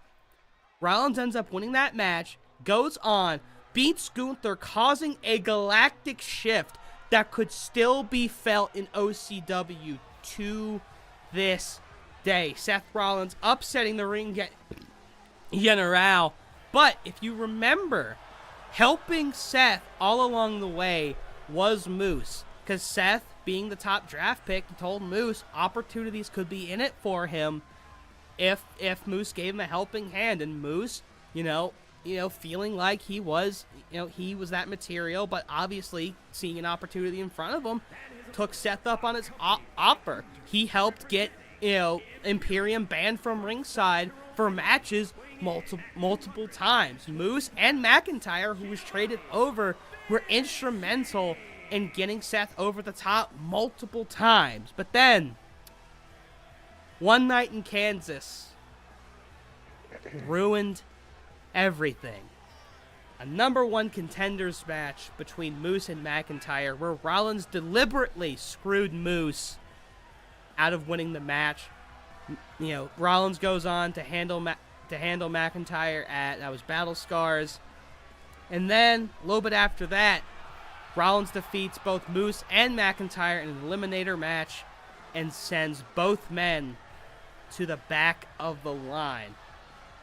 We didn't see Moose for multiple weeks after that, but the week before Break the Ceiling, answering Gunther's open challenge, we saw, during Rollins and Gunther's feud for the Galactic title, we saw Moose and Gunther exchange words multiple times. It is obvious there is a very underlying beef between these two, and Gunther absolutely pissed beyond belief that he lost to Moose. And now, as you said, sending the goons after him, they have to wonder if Moose can get back-to-back victories. I guess, well, even though it's been a number of weeks, get a huge victory to start the Jesus H tap dancing Christ. He wouldn't even let me finish my statement. Good fucking Lord, Moose. The strength. He's not even doing full reps. Vinci's just not worth it. Moose is off to a hot fucking start. Oh, Gut-wrench powerbomb. Yeah, Moose, he has, what made him such a breakout star is all of his finishers. Moose is a man who could really beat you with just about any move. He can beat you with a scoop slam. He can beat you with something or other, avalanche, choke slam. He could beat you with a baseball bat. He could beat you with just about anything. That's what makes Moose so dangerous. Outside of it is just immense height and strength. Oh, running power slam. And Vinci is down bad. Oh, Moose. Jesus Christ. Do it. Good God! Holy shit! I crumpled my fucking beer can. Falling shoulder tackle there. Up. Wheelbarrow. Face plant there. I mean, Moose taking no regards for Giovanni Vinci's health or career here. Moose had got the victory over Gunther the week before Break the Ceiling. Oh, and he almost was able to show off and get away with it. Guys, can we get back in the ring? I don't want to do this happy horse shit. Not this week. Thank you. Oh, you notice Vinci kind of did like a little, he took a step towards Moose, but then did like a back step. What they like to call a pump fake. Now, I don't know. The hesitation on Vinci. And look at Moose doing the pose down and everything. Uh-oh. Oh, I was so hoping he was about to do the Samoa Joe walk-away spot. He took a step that way. I'm like, yes, Joe spot. God damn it, that would have been epic. Yep. Oh, Vinci now, at least trying to bear get a hug. bear hug on Moose. That would be one way to lose a match. But Vinci, The strength of Vinci there. Vinci, not Sheamus, not able to shake that ass. Oh, and the referee. Gunther introducing a chair in the ring, distracting the ref, but does not go to the advantage of Vinci there. But that's a bit shocking, though, right? Because I'm busted. Gunther's someone who respects the sanctity of a ring. And Moose almost had another finisher under his belt. And oh, Gunther's got some words for Moose.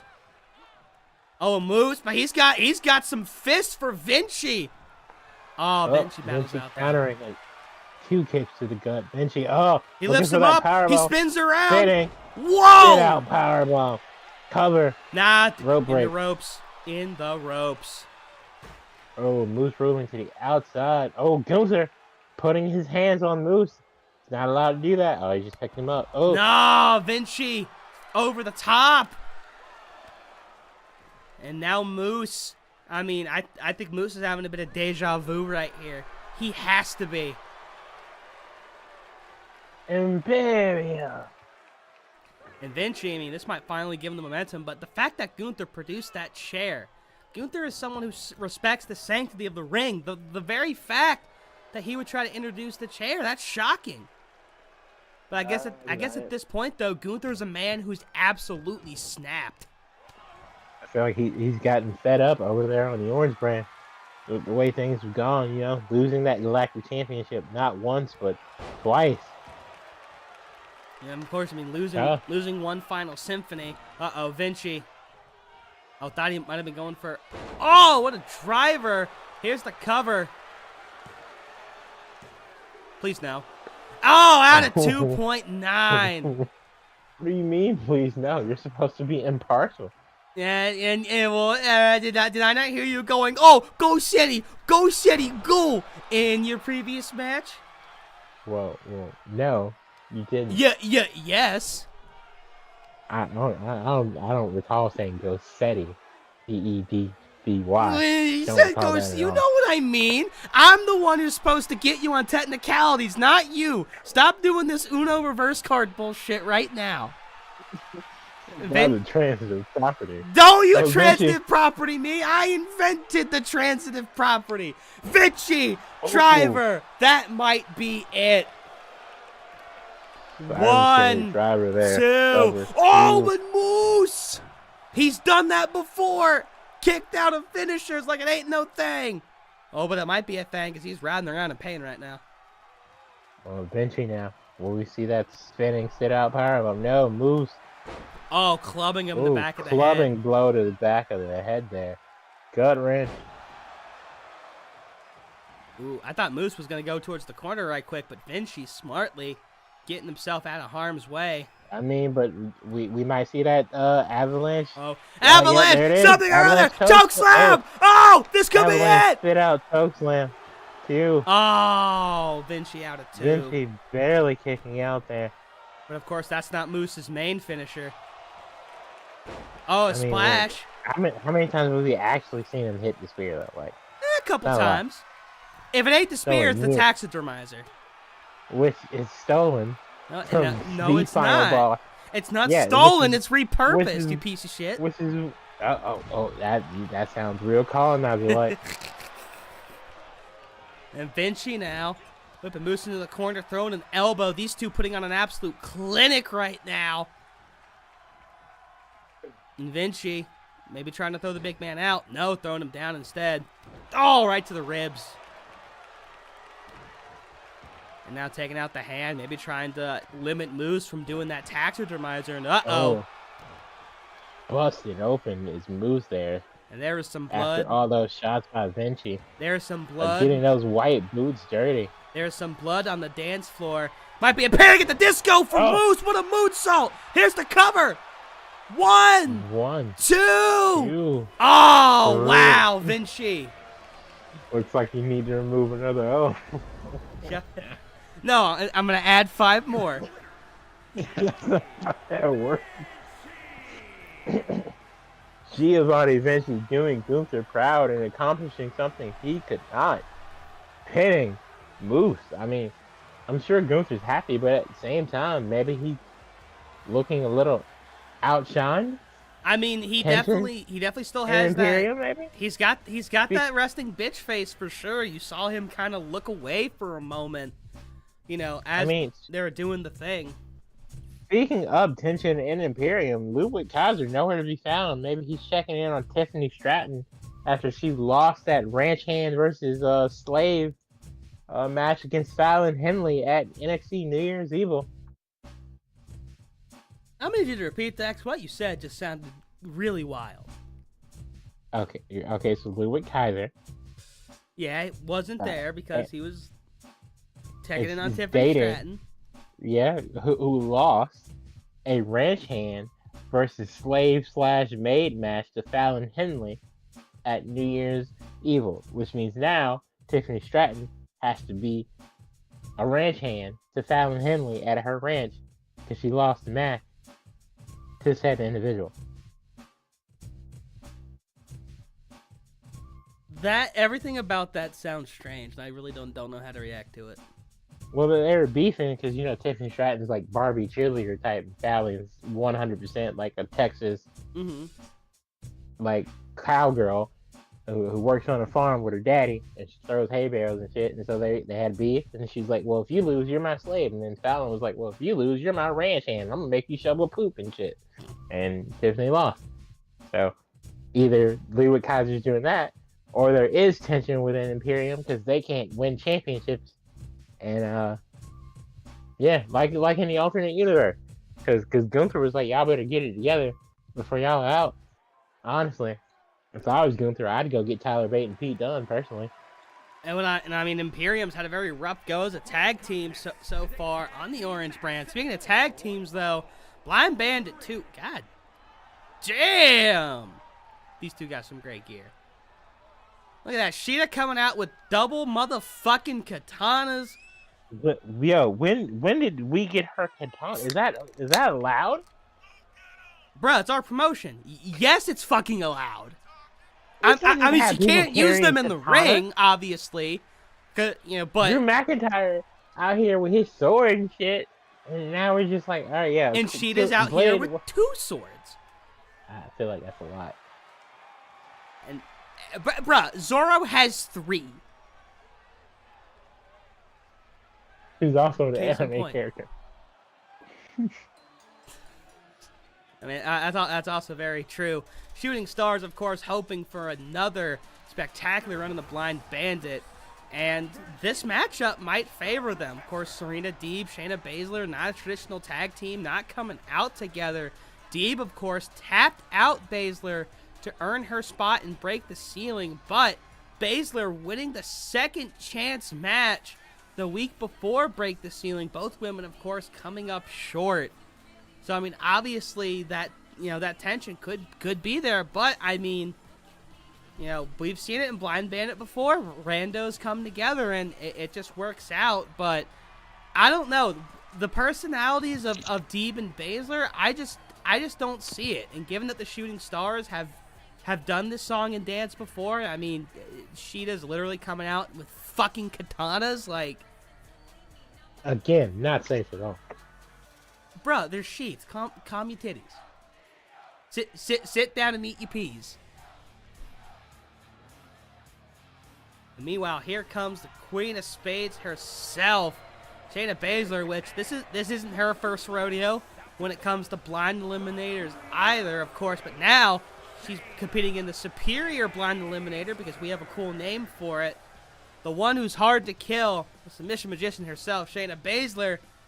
And I mean, I feel like, if her and Deeb want to win, obviously they gotta learn to coexist. Because I know Baszler more than anybody else right now in that women's division really wants to get some kind of momentum. Wasn't able to find it on the Zenith brand. Still has not been able to find it on this brand, even though she was in the Break the Ceiling ladder match. Of course, Athena competed earlier tonight, being the winner in that. But again, it all begins with those two being on the same page, and well, they're facing 2 competitors who have been on the same page since day 1 practically. Yeah, it's a very real possibility. Obviously, Shayna competing in the first ever blind eliminator tag team tournament, and then the ripoff on the Orange brand happened. And now it's ripoff 2 Electric Boogaloo, the sequel. And with that being said, I don't know who I want to root for in this match. Obviously, all 4 women are very credible. They're all former champions in their own right, in various promotions. But can they, in the case of Shayna and Serena, put their differences aside in the common pursuit of gold? Or will the Shooting Stars, mollywop their way through this tournament with Sheeta's katanas and get their rematch with the Odd Couple? Hopefully, go in their favor this time because, they got tapped out. Yeah, and already a tag in by Deeb and Baszler now. Give me a sec, hold on. Ooh, DDT. I had to clear my throat. The thing is that if Deeb and Baszler can get on the same page, that is literally a submission powerhouse between the two. No, I definitely agree. Oh, and look at this. Random tag team maneuver school. Deeb and Baszler. It looks like they are on the same page, at least for right now. Early cover. 1, 2, out at 2, and Sheeta hesitated to get in. I didn't think she thought it would be that close. Working on the legs of EO. which honestly, probably one of the best things about her. The sheer maneuverability that she has flying through the sky obviously needs to be able to jump to do that. Oh, but now, oh, Deep, Oh, she's done this to many opponents. That's why it's in the airplane intro. spin. Oh, but Sky already back up, but oh, she whiffs. Oh, a vicious Deep. right. I'm trying to prevent Io from tagging in. She hasn't been able to do that yet. But Deep still standing as a roadblock. Ooh, what a Saito suplex. Oh, now going for the cover. Oh, and Deep out immediately, if not sooner. Io going for the tag finally. Gets it. Sheeta in now. And of course. Former Oh, what a drop kick. Former 3-time AEW Women's Champion. Now 100%, one of the longest reigning at that. Oh, Deep though, what's she looking for? Pedigree? Oh no. Wait, no, that might be it. 1. No, 2. Sheeta out at 2. Sheeta's been one of the fiercest competitors in OCW so far on Pride. Been part of many historical matches.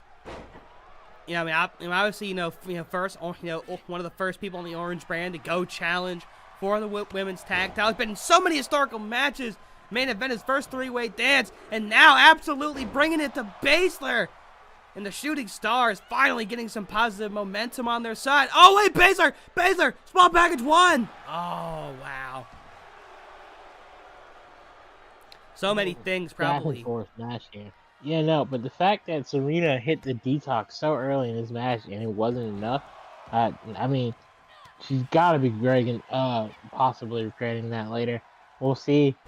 Shayna now. Ooh, neck breaker. And Shayna's in about the worst place you could possibly be right now, dude. Oshida, though, maybe looking for something? What is on her mind? It certainly ain't Georgia. Oh, now Baszler. Oh, you do not want to take those kind of rights from her. Oh, no, Shayna. Yeah, I think you want to go over to the corner? I guess not. Oh, Sheeta rolls out. She got the absolute dog shit beaten out of her. Oh, Io. Well, planting Shayna. Now picking her back up. Will she put her back down? Now she's going to give her Irish whip. Now she puts her back down. And Io Sky's on her own. Oh, not going for that moonsault. Instead, ooh! Oh, no. Oh, drop kick. High elevation at that. Absolutely massive height on that.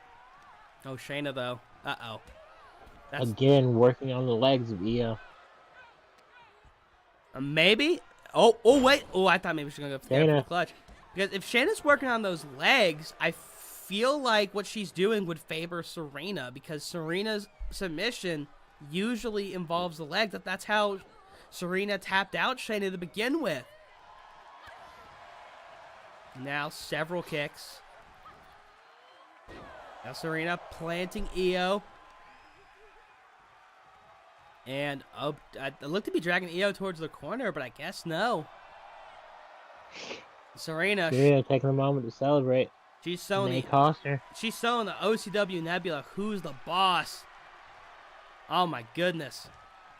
Speaking of, Serena Deeb will be making her return to AEW in the Alternate Universe very soon. Fuck yeah. I was able to see the hype package for that at yeah. AEW World's End. How did I miss that? Because I was watching that. I don't know. It definitely it was in between. I want to say Tony and what's her name, Riho. I watched that match. Whatever match was either before or after, it was in that 3-match window. I saw it. Deeb obviously was suffering, unfortunately, from seizures quite a bit last year, but she's back and better than ever, fully cleared, and I can't wait to see what's next for her. In the alternate universe, but here, DDT is in her current future, but in her near future, it may be a tag team title shot. Oh, Io, though, a vicious right. And now, I mean, Io and Sheeta haven't Definitely really... need to tag in Cheetah here. They haven't really been tagging in and out as much as Deeb and Baszler have. But now Deeb, she's been in this for a long time. Oh! Ooh. What a move! Sheeta can steal it right here! She out of nowhere. Cover. 1, 2. Wow! Kick out. That's crazy. Usually that Tamashii running knee is the end of the match. Cheetah. And Shayna Top didn't rope. even go for the save. Shayna did not even go for the save right there.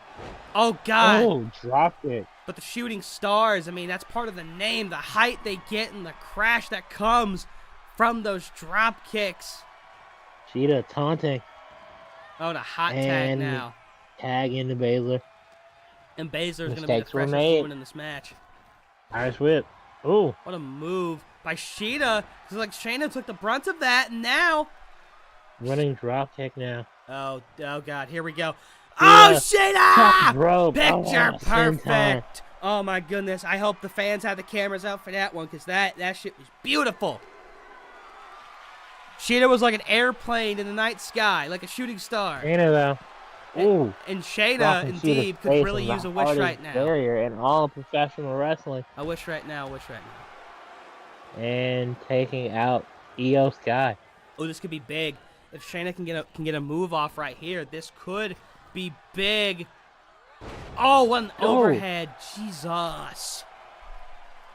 Overhead belly to the back suplex. Oh, and Shayna slowly crawling. Shayna crawling now. And Sheeta's gonna... Tagging back into Deeb. And Sheeta just let Deeb just crawl back. Cheetah. Oh wait, this could we be see it again. Yes. Oh! Tamashii in the back of the head. Cover. Both of the partners are down. 1, 2. What the fuck? Oh my God. Deeb kicks out. What a night for women's wrestling, ladies and gentlemen. I mean, this Tag one. back in the sky. This is the second match to go at least 4 stars. I think the opening match went 4.5. If not, I got close to it. Yeah, that sounds right. But now, oh, Baszler might be... Okay, she's moving now, but she was out. No one was there to save Serena Deeb, who's taken 2 different finishers, or at least 2 different special moves from Sheeta tonight. Deeb letting the OCW Nebula know that she is the boss, at least for right now.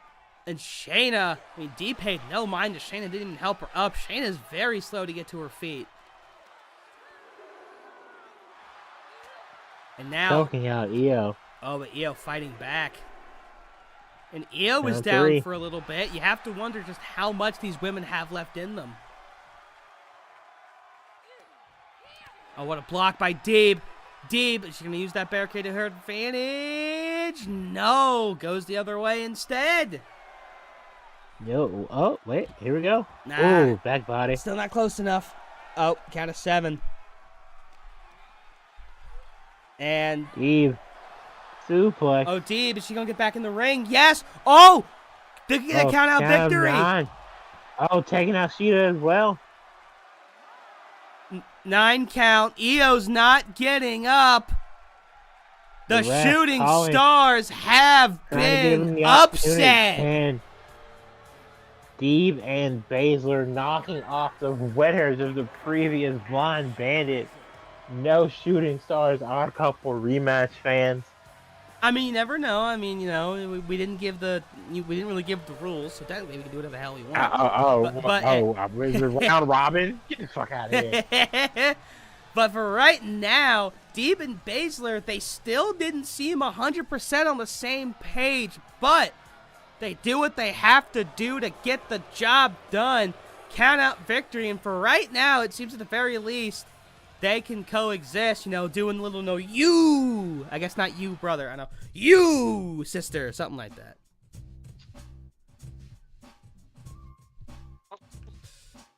And that is there was no Superman tonight as the 2 high flyers fail to take out the technical submission specialists. But next up, we've got the highest of the frog splashes taking on the nittiest, grittiest punching man in the game. It's Montez Ford of the Street Profits taking on John Moxley of, I mean, I guess the Combat Club is technically still a thing. I mean, they're on different brands. Kind of. I mean, unless they're all on the same brand, and Mox's been kind of just been doing his thing. I mean, well, Claudio's on this brand now. Gang is gang, you know. Yeah, exactly. And of course, there's Best Boy Ryan. You know, finally giving him some work tonight. Shout out my boy. You know, oddly enough, Ryan, you know, getting work for Wait, both. there was literally an internet title match earlier. That's what I was about to say. He's getting work for both internet titles. And speaking of the internet, we've got one new champion crowned tonight. Will we see a second? Will we see the real internet champion be crowned? Of course, Montez Ford, a wrestler that the internet seems to love a lot. He's the one who they dubbed, you know, kind of the one of the Street Profits to go on that singles run. It hasn't happened yet. Montez in the Alternate Universe does have a chamber match to his name, though. And of course, just the sheer unmatched talent, athleticism, and charisma of Montez. And of course, Montez was pretty close to getting a championship opportunity. He was the first one sadly eliminated in that #1 contenders 3-way dance just before Break the Ceiling. But the fact he got there, defeating some high-profile competition, including the likes of Will Ospreay, and it seems that Montez's spirits have not been dampened here in the new year so far. Absolutely not. OCW Nebula absolutely getting behind them, but it's always a tough test when you go up against the one, the only, Jonathan Moxley. But I don't know. Looks like Montez, at least for right now, is pretty game. I mean, Montez Ford is always at his best, in my opinion. This is a guy who's been stamped as the future by multiple people. Triple H, Shawn Michaels, the internet, even Vince McMahon to an extent. And when all those people have your best interests at heart, and all those people say you're a star, Especially and there's Vince. only momentarily like that waiting period before you truly catapult yourself into the stratosphere, you can't doubt them in any match, regardless of who the opponent is. Montez Ford actually gave Roman Reigns some pretty good work when they had their Universal Championship match a couple years ago. So you know, you never know. Wait, Montez got a one-on-one for Universal? I mean, it may have been non-title, but I definitely remember him and Roman going at it. I mean, like I said, I know Montez was in the chamber at one point. Montez Ford versus Roman Reigns. I mean, obviously, you know, when the Profits and the Bloodline had that feud, that shit was great. Their match at Money in the Bank, banger. Yeah. It was just a random SmackDown match. Well, Montez. It was for the title. I do not remember this. It was SmackDown September 24th, 2021. Okay, I mean, so that would have been pretty fresh into the Tribal Chief run then. Maybe it's just a random SmackDown I missed. Well, regardless, Montez Ford, opportunity of a lifetime to win his first major singles title. Never mind, no, it was still a good match.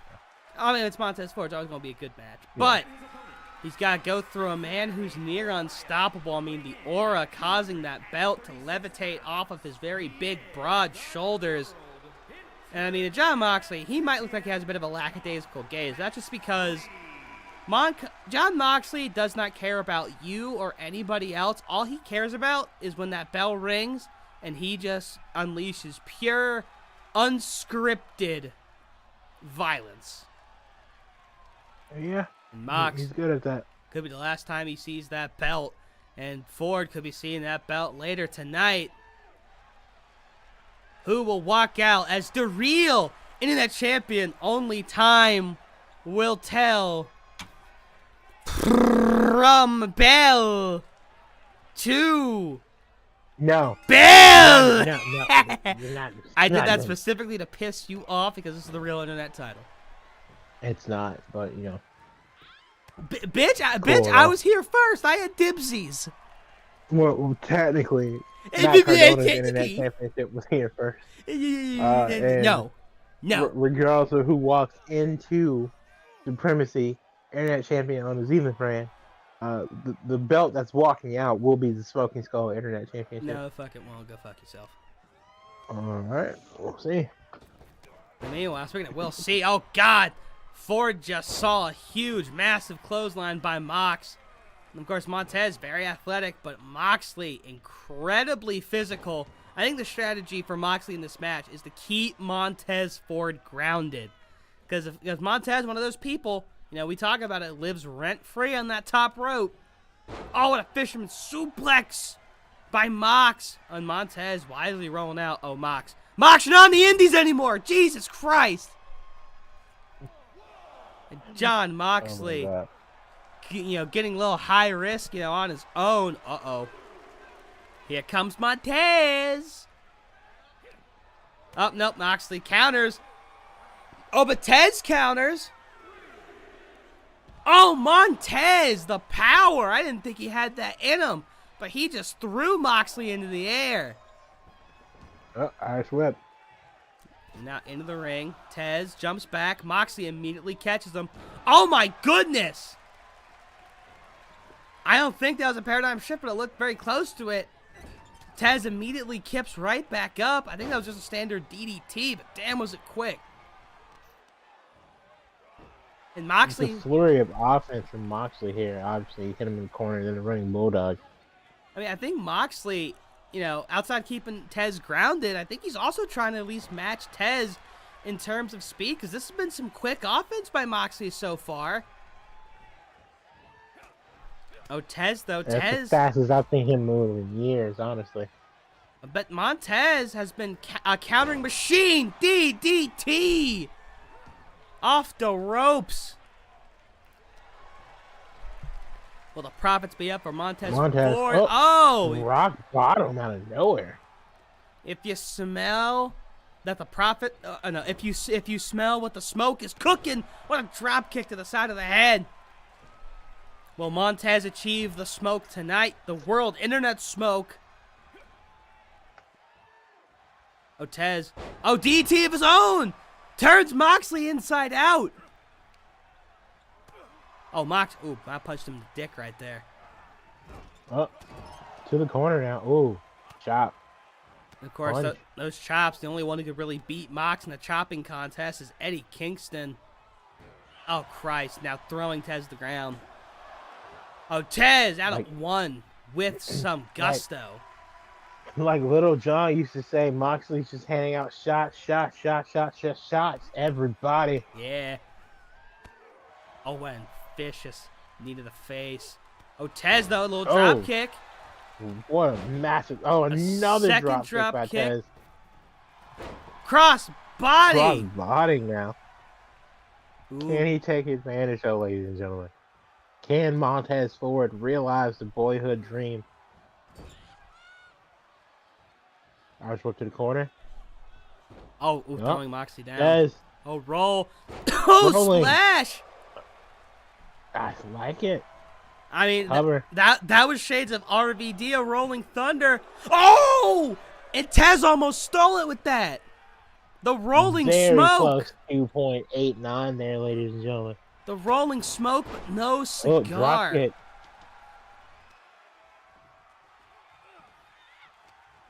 I mean, what? That's funny on two levels. Thank you. And now, oh God, no, Parrot. Oh, wait a second, wait a goddamn minute. No, veteran ring presence. 2, 3. Damn. Montez Ford is not enough to stop the momentum of Mr. John Moxley. Montez, a hell of a match. Moxley had to speed up his game. And Moxley ripping that belt away from the referee. Moxley saying... That makes number 2. Yep, 3 more. And he can cash in if he so pleases.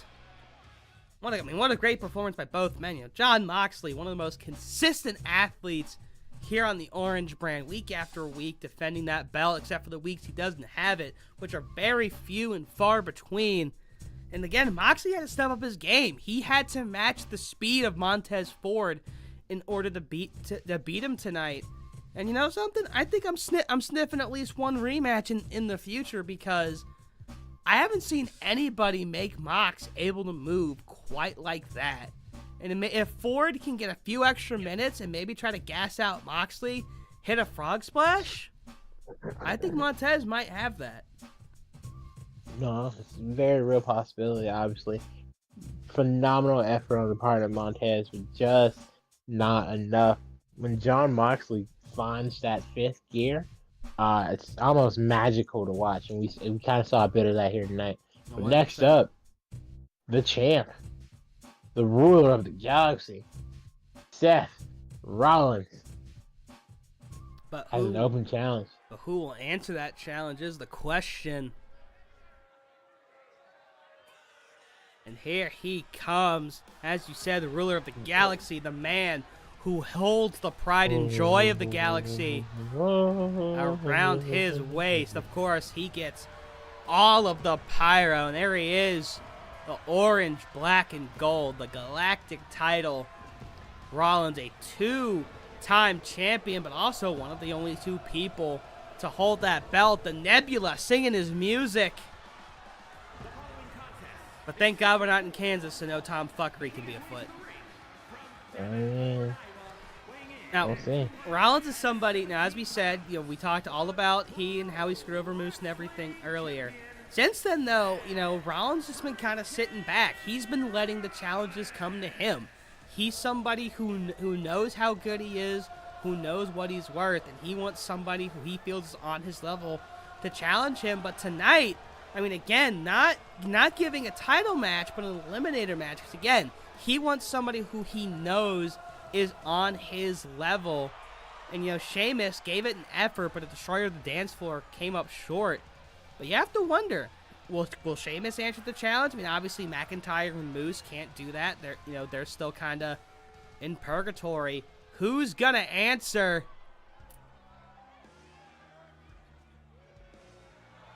Oh, could it be? Oh, my goodness. This is interesting. Yes, ladies and gentlemen, no one will survive. The Blackheart has returned to the Galactic Championship scene. And honestly, I couldn't think of a better person to open this challenge. Now, Ciampa, he was in that triple threat between him, Ford, and Sheamus to see who would challenge Rollins at Break the Ceiling. But you have to remember, Ciampa was part of the first ever Galactic title match. And he also had one of the first 5-star matches in OCW's history at the draft. And that was the U.S. side #1 contender to see who would fight for the Galactic title. You want to know who he pinned in that match? Seth Rollins. A fairy tale ending hit on the bat, and Rollins immediately. Oh, that's a smart move though. Fifth shot to that surgically infused neck. And Rollins almost thought he was going to go for a pedigree instead of a neck breaker. Neck breaker. But you have to think, Ciampa's kind of that one demon that Rollins really has not been able to scratch. Rollins was able to get rid of Gunther. He got rid of Moose and McIntyre. He handled Sheamus, fairly well. Ciampa just hasn't been able to quite get back there. Oh, another shot to the neck. But it's not from lack of trying. Ciampa has been a very, battle-hardened and battle-tested competitor here on Pride. And this is his best chance of any. A victory tonight gets him a guaranteed title shot. Absolutely. Obviously, Wichita, Kansas in general is now banned from OCW programming. Obviously, Dover, Delaware, it's also a city that has a stink eye from us right now. But can Tommaso Ciampa make it happen here tonight in Atlanta, Georgia? And Rollins, the OCW Theater in Atlanta, Georgia. Rollins, though, it's been all him this match so far. Yeah. You don't know. People don't know that the OCW Theater teleports to new cities. All right, we got Portal Tech, bro. I don't think I don't think we're supposed to tell them all that the portal technology can do, but we open international portals to the alternate universe to recruit superstars, and you don't think we can move a fucking arena? I'm just saying there were some NDAs that were signed, We are the NDA. Yeah, that's very true. Meanwhile, and Ciampa might have to sign an NDA after this. He's already busted open. He gets out the way though. And he tells Seth Rollins to bring it. And Rollins, well, he's absolutely bringing it. Another shot to the neck. Again, working on that neck. I mean, trying to prepare for that stomp, possibly. Oh, gets that broom handle, though. Despite Ciampa trying to shake him off. And Rollins, inside, outside. Peanut butter jelly. Does he go And for it yet again? another. Yes, he does. Tommaso Ciampa's neck has got to be on fire at this point. And now absolutely laying him out. Ciampa hasn't been able to get in much offense, and now might maybe looking for that Phoenix splash. No, a regular frog splash. There's no way, right? Cover. 1, 2. No, Ciampa surviving the flurry of offense by Rollins. Oh, Rollins now. Eyes toward to the corner. Are we going to see what I think it is? Yep. Yeah, this is it. Oh, wow. Oh, that middle Onto rope the neck. stomp. Jesus middle Christ. of the ring, basically. Cover 1, 2. And Seth Rollins. In very quick fashion. You might have to check on Ciampa there. I think Rollins might have struck a nerve, like an actual nerve. Yeah, no, repeated shots to the back of the neck. Wow. Dropped him on his head once or twice, and then that middle rope stomp. That middle rope stomp has won Rollins many a match here in OCW, and it wins him another one. I don't even see him hit the regular version anymore. It's like he's purposely trying to end careers, or at least definitely shorten them. I mean, he might. Randy's new legend killer. You know, pretty soon he'll be hitting RKOs out of nowhere, just because he can. And doing punt kicks. I feel bad for Tommaso Ciampa. Huge opportunity, but that neck still proving to be a weak point for him. And Seth Rollins, ever the mastermind and glad to champion for a reason, gets it done by taking advantage when he can. Yeah, sad to see, but Ciampa, he'll be back. He always comes back. But we gotta move on to our main event, ladies and gentlemen. Our first match in Faction Frenzy will be a singles match, but we will reveal the members of 2 of the factions competing. First, we have the Prideful Elite, and then we have the FYE Club. I guess it's time to see. I mean, I feel like we kind of know at least who most of the Prideful Elite is. Kenny and the Bucks, that's kind of a given, but who's the final guy? Oh, my God. This is not a surprise to anyone. I guess not. Not a single soul surprise for this. Kenny Omega, the recruiter, he got his man. Wes Lee is the 4th member of the Prideful Elite, taking Kenny to the limit multiple times. Kenny winning the series 2-1, but Wes Lee putting up a phenomenal effort in every single one.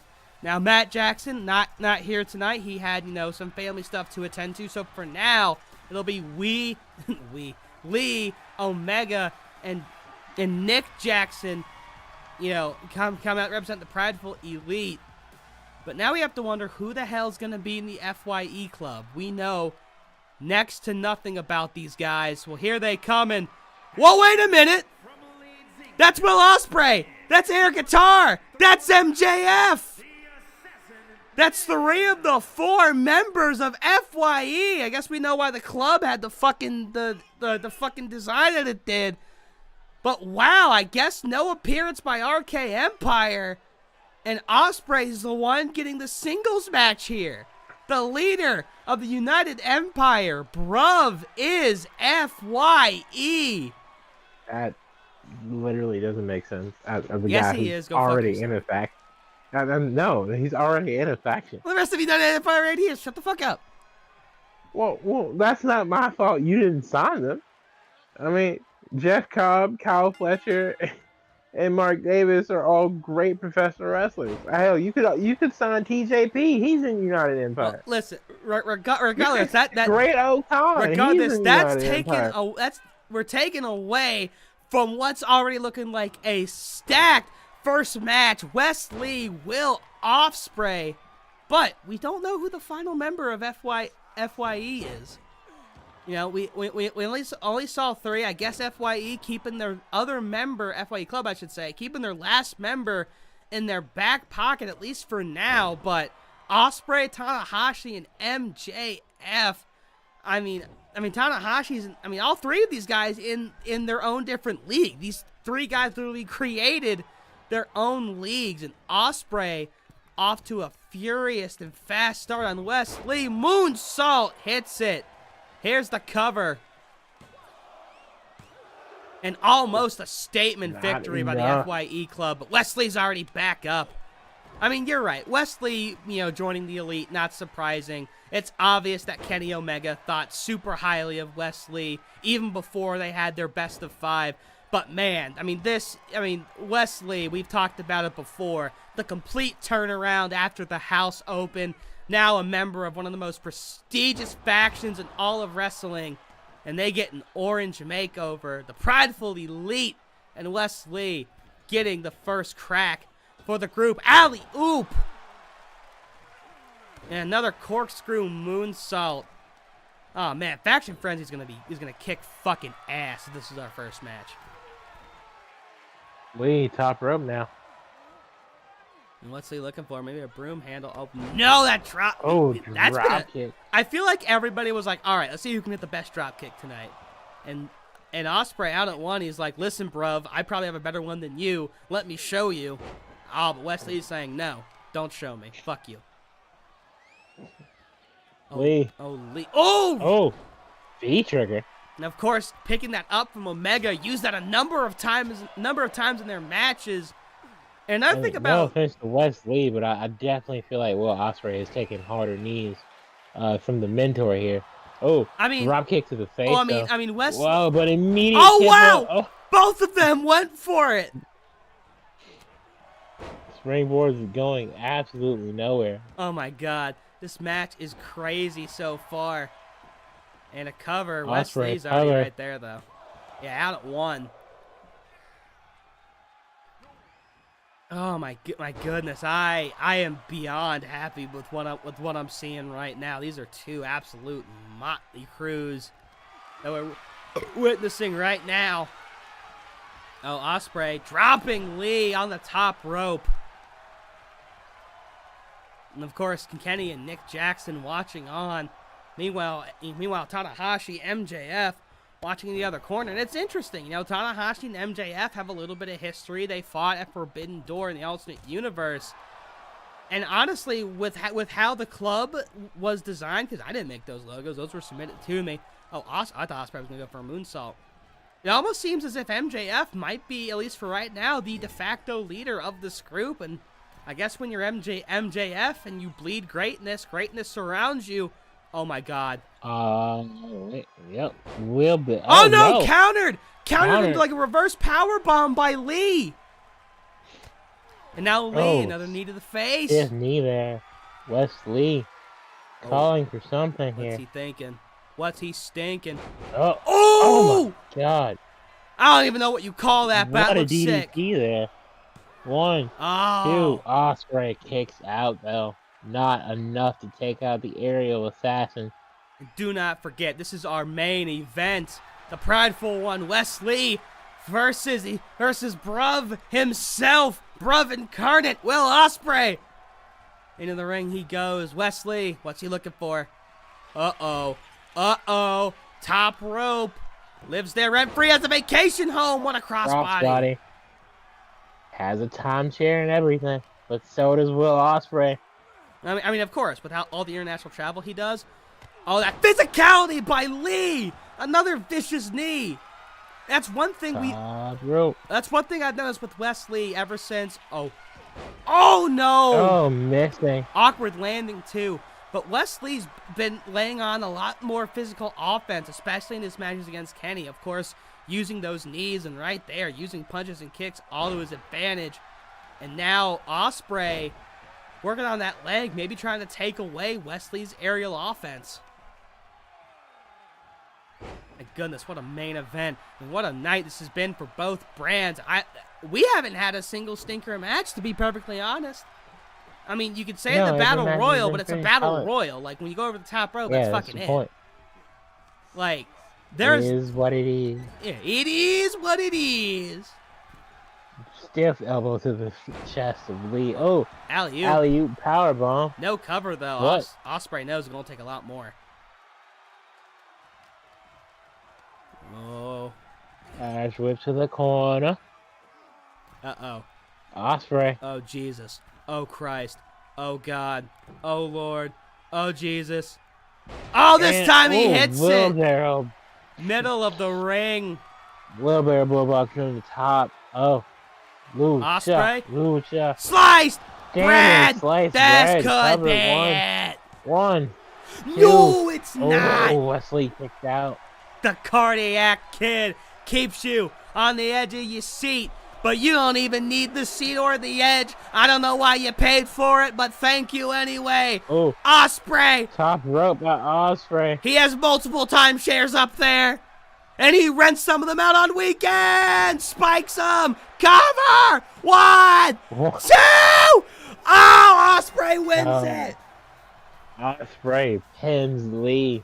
First W of Faction Frenzy. Wonder where you got that from. Goes to What do you mean? FYE Club. Oh, what a statement victory. But again, we don't know who the 4th member for FYE is, but Ospreay, that might be his first singles. Well, yeah, no, that might legit be his first singles victory here in Overdrive, and it comes That's disgusting. in the first. Well, because he's been part of a great fucking tag team, Elias. And he's also lost to John Moxley like 3 times. Well, I don't control that. All right. Anyway, What? You think? Anyway. You think this shit's predetermined? No, this is real. With that being said, FYE Forever Your Empire Club takes home Hey, that's the not bad. first dub. Yeah, no, I'm really good at this. Forever Your Empire takes home the first dub in Faction Frenzy, ladies and gentlemen. What a great night of professional wrestling action we have seen on both the Zenith and Orange brand. I am Elias Storm. He is Stanley Brewer. You are the OCW Galaxy. Nebula. We thank you. Nebula. Oh, you're right. Yeah, true. AEW Galaxy, WWE Universe, OCW Nebula. You guys are Nebula. Thank you for being our stars and planets and comets. And I can't wait to see what's coming up in the new year for us. With that being said, I'm bored. Stanley, What do you mean you're bored? you got anything else? Well, yeah, I mean, the match was really cool. But now it's the end of the show, and I don't really care anymore. Until next week, and then I'll be super excited for more action. Yep, of course, but I mean, all I gotta say is this is a great way to kick off the year. Of course, the year ended, you know, in a banger fashion with a great pay-per-view, and also the fact that all of us, as you said, all of us are in fucking danger with Miro holding that damn case. But a great way to kick off the year. What'll happen next week? Well, we don't fucking know. You don't fucking know. But that's the fun of it. Anyways, my camera. Well, one thing before your camera does your camera shit, I would like Already to did. officially announce, because you mentioned Miro, that he will be defending the International Championship in a submission match next week against the other half of Team Canada, Josh Alexander. God damn. Yes. With that being said, once again, I am the PNG of Power, Mr. Elias Storm. He is the manager of champion, Stanley Brewer. And thank you. And good night. And I found the button. It's right here.